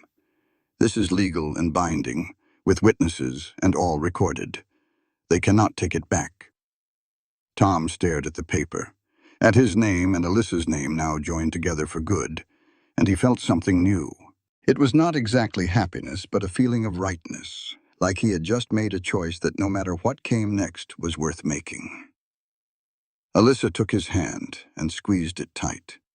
"Thank you," she whispered. "For what? For picking me? For putting up a fight? For believing this could actually work?" Tom squeezed her hand back. "We are in this together now. Legally, officially, all the way." "Together," Alyssa repeated, and that one word felt like an anchor in the middle of a hurricane. They spent their wedding night on watch, with rifles resting on their laps, scanning the darkness for dangers that never showed up. It was not romantic. It was not what either one of them would have picked, but it was their reality. And in the first light of dawn, as Tom sat beside his wife and watched the sun paint the canyon gold, he felt something he had not felt in 6 years. Like maybe, just maybe, the future held more than just staying alive. It held the chance of actually living again. The marriage certificate landed on District Attorney Whit's desk at 9 a.m. sharp. Tom brought it in himself, walking right into the county office with Alyssa by his side and Elias flanking them like a bodyguard. Whit glanced up from his desk, saw the three of them, and his face changed from annoyed to calculating in less than a second. "Mr. Redfern," Whit said, choosing his words with care, "what can I do for you today?" Tom slid the certificate right across the polished desk. "I just figured you ought to know. Your court order is now worthless. My wife's right to live on my property is perfectly legal." Hoot picked up the piece of paper, looked it over, and Tom saw the exact moment the man understood he had been completely outplayed. The muscle in his jaw jumped just a tiny bit. "This seems like very convenient timing," Hewitt said. "It is legal timing," Alyssa corrected him. "Signed by a licensed preacher with witnesses and filed with the county clerk first thing this morning. Everything is done by the book." Hewitt placed the certificate down on his desk like it was fragile. "A marriage of convenience to get around a legal order could be grounds for..." "For what?" Tom cut in. "Charging 2 people for getting married? Good luck with that case in front of a jury." Hewitt's eyes turned to ice. "Do not think for a second this is a victory, Mr. Redfern. The county still has concerns about public safety, damage to property, and the ongoing trouble out there. The court order about overseeing the property is still in place." "Then you had better enforce it legally," Tom said. "But you cannot use Alyssa living here as your reason anymore. That excuse just went up in smoke." Tom turned to walk out, but Hewitt's voice stopped him cold. "You think you are a clever man, but all you have done is kick the can down the road. This whole situation will be settled, one way or another." Tom glanced back over his shoulder. Well then, I guess we will just have to see about another in that courtroom. They stepped out into the morning sun, which felt brighter and cleaner than it had in weeks. Alyssa let out a long breath that was part laugh, part sigh of relief. That felt real good, she said. Do not start celebrating just yet, Elias warned. He is right about one thing. They will just find a new way to come at us. Let them try, Tom said. This time we are fighting them from higher ground. But even as the words left his mouth, Tom knew the biggest fight was still on the horizon. Getting married protected Alyssa's right to be there, but it did not fix the main problem. Frank was still running loose. The attacks were still going on, and men like Caldwell and Hewitt were not the type to back down because one of their plans fell through. They rode back to the ranch and found Sheriff Lyle waiting. The hard look on his face said whatever news he had was not good. Found Frank, Lyle said, getting straight to the point. Tom's heart hammered in his chest. Where is he? Dead? Lyle gave a flat nod. In a ravine about 15 miles north of here. Shot twice in the back. The words hit like rocks tossed into a calm pond. Tom tried to wrap his head around what it all meant. Who did it? Alyssa asked.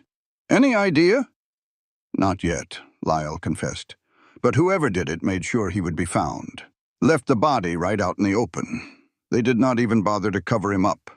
He paused. There is more. We found things at his camp. Kerosene cans that matched the ones from the courthouse fire. Receipts, notes, and letters. With who? Tom demanded. Lyle looked him straight in the eye. Judge Caldwell, District Attorney Whitt, and 3 men from the County Land Commission. He pulled some folded papers from his jacket. Frank was keeping a ledger of every instruction they gave him, every payment he received, and every order to make things worse for you.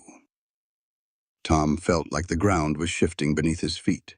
They were working with him, using him like a hired gun. More than that, Lyle continued.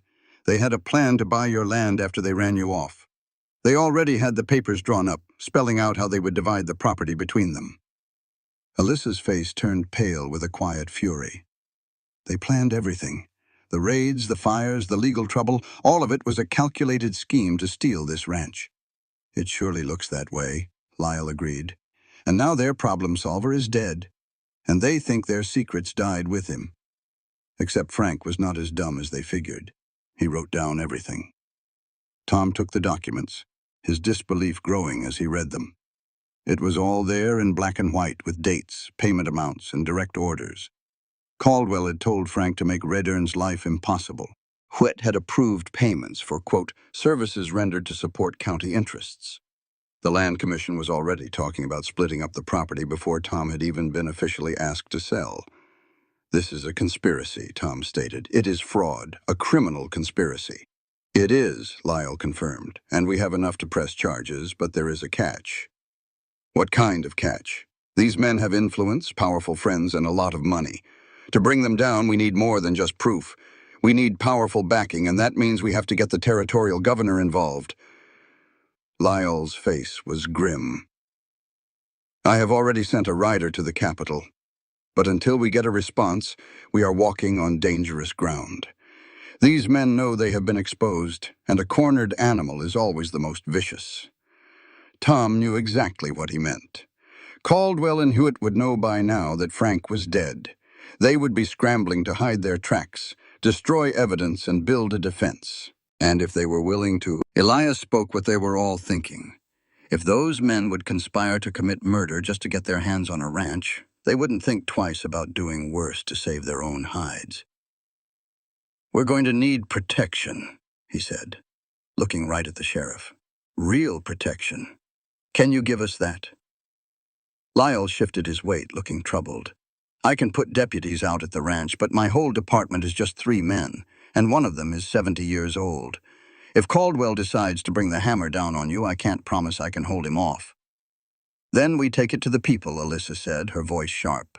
Before they have a chance to make a move, we'll take this proof and show every soul in this town exactly what kind of men they are. Tom looked over at her. You mean have another town meeting? No, Alyssa replied, her eyes shining with a dangerous fire. I mean, we hold a trial right in the middle of the town square in the bright light of day where everyone can see and hear the truth for themselves. Lyle just frowned. That ain't the legal way to do things. Neither was anything they did to us, Alyssa shot back. They used the law to cover up their dirt. We'll use justice to bring it all into the light. It was a bold idea, probably against the law itself, and a huge risk. But as Tom looked down at the proof in his hands, the written record of all their crooked dealings, he felt a hot, righteous anger start to burn in his chest. A people's court, he said, the words tasting right. Exactly, Alyssa agreed. We lay out the evidence, let the town be the jury, and make Caldwell and Hood answer for their crimes. Lyle shook his head. They'll never agree to it. They'd never stand for that kind of public shaming. Then we'll make 'em, Tom said. We'll announce it for all to hear. We'll invite the man from the territorial governor's office. You said you sent for him. They'll send somebody to look into things. We'll make it so they got nowhere left to hide. Lyle wrestled with it. You could see him torn between doing things by the book and knowing the book had already been burned. At last, he gave a slow nod. All right. But we do this by the numbers. This isn't vigilante justice or a mob with ropes. This is about the truth, plain and simple. The next 2 days were a flurry of activity. Elias rode a circuit to the neighboring ranches, telling folks what they had found and what they were fixing to do. Clara made the rounds in town, talking to the women and gathering support from good people who had been too scared to speak up. Miguel and Jonas went over the town square with a fine-tooth comb, making sure there was no chance for an ambush or any funny business. Meanwhile, Tom and Alyssa laid out all the evidence, putting together a story of their conspiracy that was as clear and undeniable as a rattlesnake in your path. On the second day, word got back to Judge Caldwell about their plan.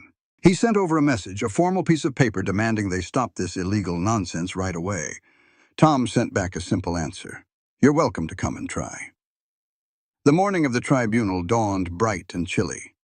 Tom was up before the sun, watching Alyssa sleep beside him. His wife.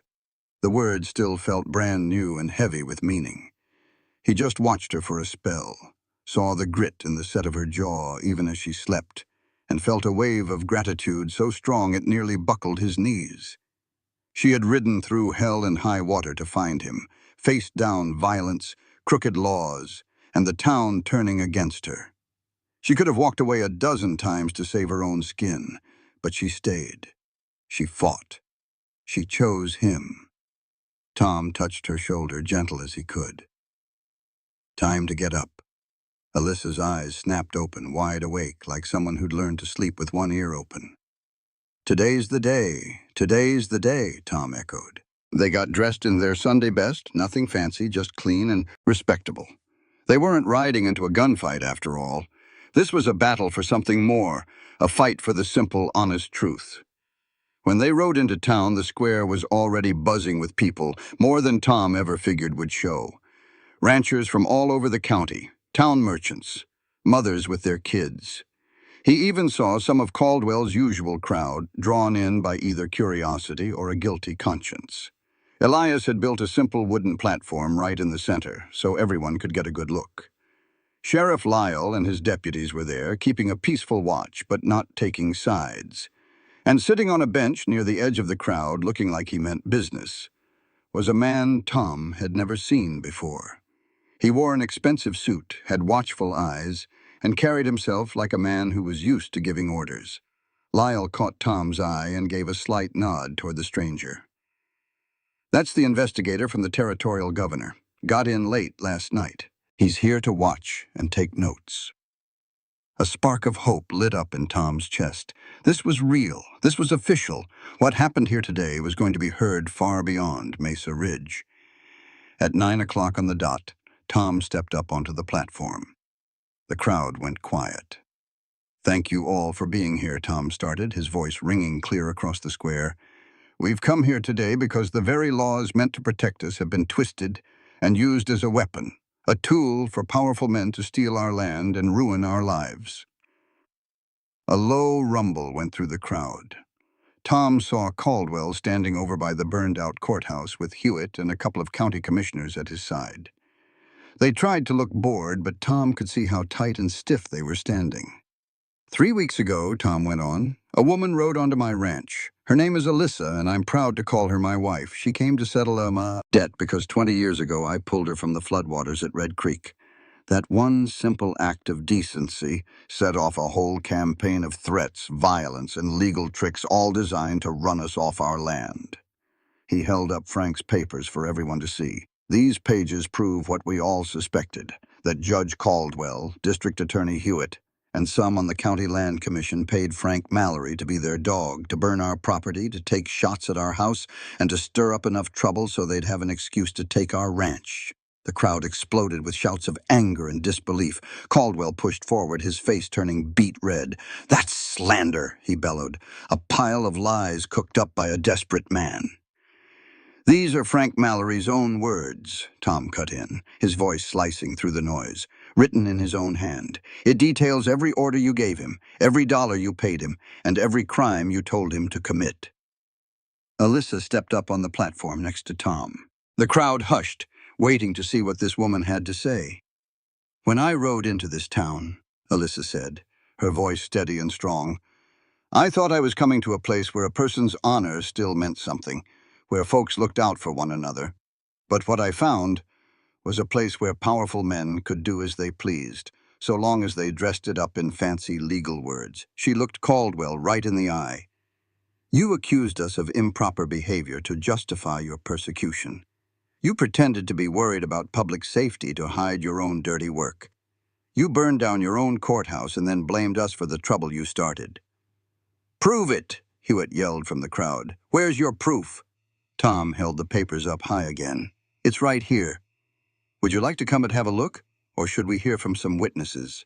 Rosita Delgado pushed her way out of the crowd. "I'll testify. I heard Frank with my own ears bragging about the fires and saying he was just following orders." Miguel Santos stood up beside her. "I saw county men meeting with Frank out in secret more than once. Then, one after another, more people started coming forward. Folks who had been too scared to say a word before were now finding their courage together. The testimonies piled up like stones building a wall of truth that was too high for Caldwell's denials to climb. The investigator from the governor's office was writing as fast as he could, getting it all down. Finally, Caldwell couldn't take it anymore. He shoved his way through the people and stomped onto the platform, his face swollen with rage. "This is a mockery of justice," he screamed. "This is an illegal circus with no authority." "You're right," Tom said, his voice quiet but firm. "This isn't a legal courtroom. It's something much more important. It's the truth, told out loud in the open for everyone to hear. And the only question that matters now is if you can stand there and deny what's been said." Caldwell's mouth opened, but no words came out. For the first time since Tom had ever laid eyes on him, the judge looked lost. "The evidence will speak for itself," the investigator said as he stood up. His voice had a weight to it that silenced the whole square. "I've heard more than enough to call for a full investigation. Judge Caldwell, District Attorney Hewitt, as of this moment, you are both suspended from your duties until the territorial government completes its review." Caldwell turned pale as a ghost. "You can't." "I can," the investigator said flatly. "And I am. Sheriff Lyle, you are hereby given temporary authority to keep the peace until proper officials can be put in place." Lyle stepped forward, his hand resting on the butt of his pistol. "Judge, I'm going to need you to come with me. You too, Mr. Hitt. We have questions about the death of Frank Mallory, among other things." The meaning was crystal clear. Frank was more than just a hired thug. He had become a liability, and someone had taken care of that problem permanently. The color drained from Hewitt's face. "I want a lawyer." "You will get one," the sheriff told him, "in the territorial capital, which is where this case is headed." Tom watched as Lyle escorted both men away, along with the county commissioners who were in on the scheme. A buzz went through the crowd as people started talking all at once, trying to make sense of what they had just seen. The investigator came over to Tom and Alyssa and offered his hand. Matthew Graves from the Territorial Attorney's Office. What you did here was unconventional, but it was certainly effective.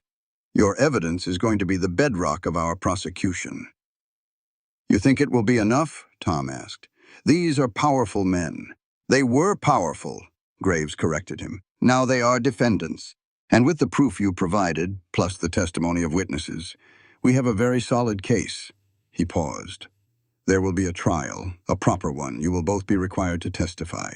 "We will be there," Alyssa said, her voice firm. Graves gave a nod. "Then I have every expectation that justice will be done."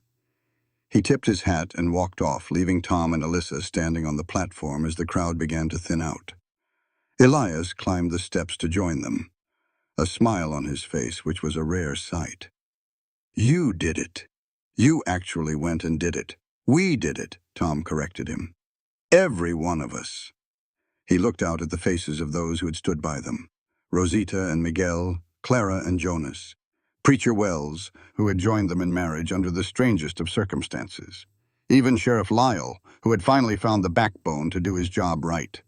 They had won, not with guns or threats, but with the truth, spoken so loudly and clearly that it could not be ignored. The trial kicked off 6 weeks later down in the Capitol. For 2 whole days, Tom and Alyssa were on the stand, laying out the evidence, answering every question, and staring down those lawyers who tried to twist their words. But the paperwork was just too strong. Frank's ledgers were too neat, and every witness told the same story. Caldwell and Hewitt were found guilty on all counts: conspiracy, fraud, trying to have a man killed, and a good half-dozen other things. The county commissioners copped a plea, singing like canaries to save their own hides. The sentences came down hard. Caldwell got 15 years in the territorial prison. Hewitt got 12. The commissioners were tossed out of office, their names turned to mud. And the ranch, Tom and Alyssa's ranch, was theirs for good, with every last claim against it wiped clean. When they finally rode back into Mesa Ridge, the whole town felt different. It was lighter, like a bad wound that had festered for years was finally cleaned out and starting to heal. Folks who used to look right through them now gave a nod. Store owners welcomed them in with a warm smile. And down at the general store, old man Ricks actually cracked a grin when he saw him. "Heard the news," Ricks said. "Good to see justice done for once." Tom just nodded, not knowing quite what to say to that. But Alyssa squeezed his hand, and that said more than enough. Back at their spread, a surprise was waiting for them. Elias, Miguel, Clara, and Jonas had been mighty busy. The whole stretch of burned fence was brand new. The barn stood tall and repaired. Fresh water lines were dug, and the corral was bigger than before. "Just call it a wedding gift," Elias said when they stood there speechless. "And a thank you for showing us what it means to make a stand." That evening, Tom and Alyssa stood on their porch, watching the sun bleed gold and red all over the canyon. The land stretched out in front of them, tough and beautiful and unforgiving. And it was all theirs. "You still figure it was worth it all?" Tom asked, his voice low. Alyssa leaned her weight against him, solid and warm. "Every minute, every struggle, every single risk." Tom wrapped his arm around her shoulders, pulling her in tight. "What do we do now?" "Now?" Alyssa smiled. "Now we live. We build this place up. We'll plant some seeds in the ground and in our future. We'll raise cattle and maybe one day a few kids of our own. We proved this life was worth the fight." Tom let that sink in, thinking about the future opening up before them like that canyon, wide and wild and full of promise. He thought about Sarah, resting easy on the hill under the cottonwood tree, her memory now a comfort instead of a weight.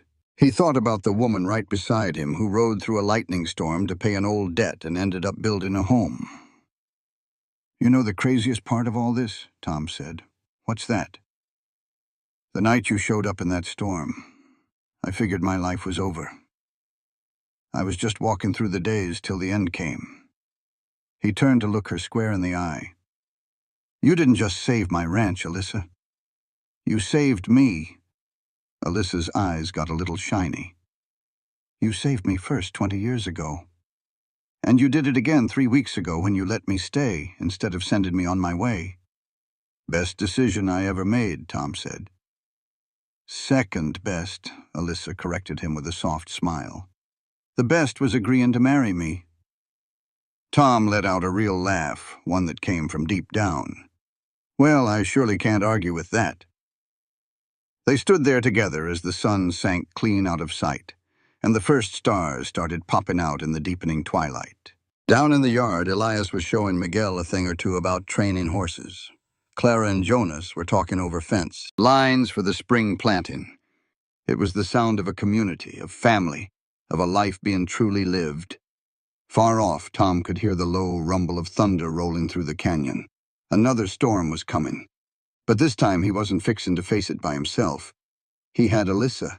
He had friends who'd been tested by fire and stood tall. He had this land, his land, won with truth instead of bullets. The future was still a mystery. There'd be more troubles, more hard times, more storms they'd have to weather. But standing there, his wife's hand held tight in his, Tom felt something he hadn't felt in 6 long years. Hope. A hope so real and solid you could build a house on it. And as the first drops of rain started to fall, gentle this time, bringing life instead of destruction, Tom Redford smiled and pulled Alyssa just a little bit closer. They'd made it through the worst of it. Everything else from here on out was just living, and they were going to do a whole lot of that.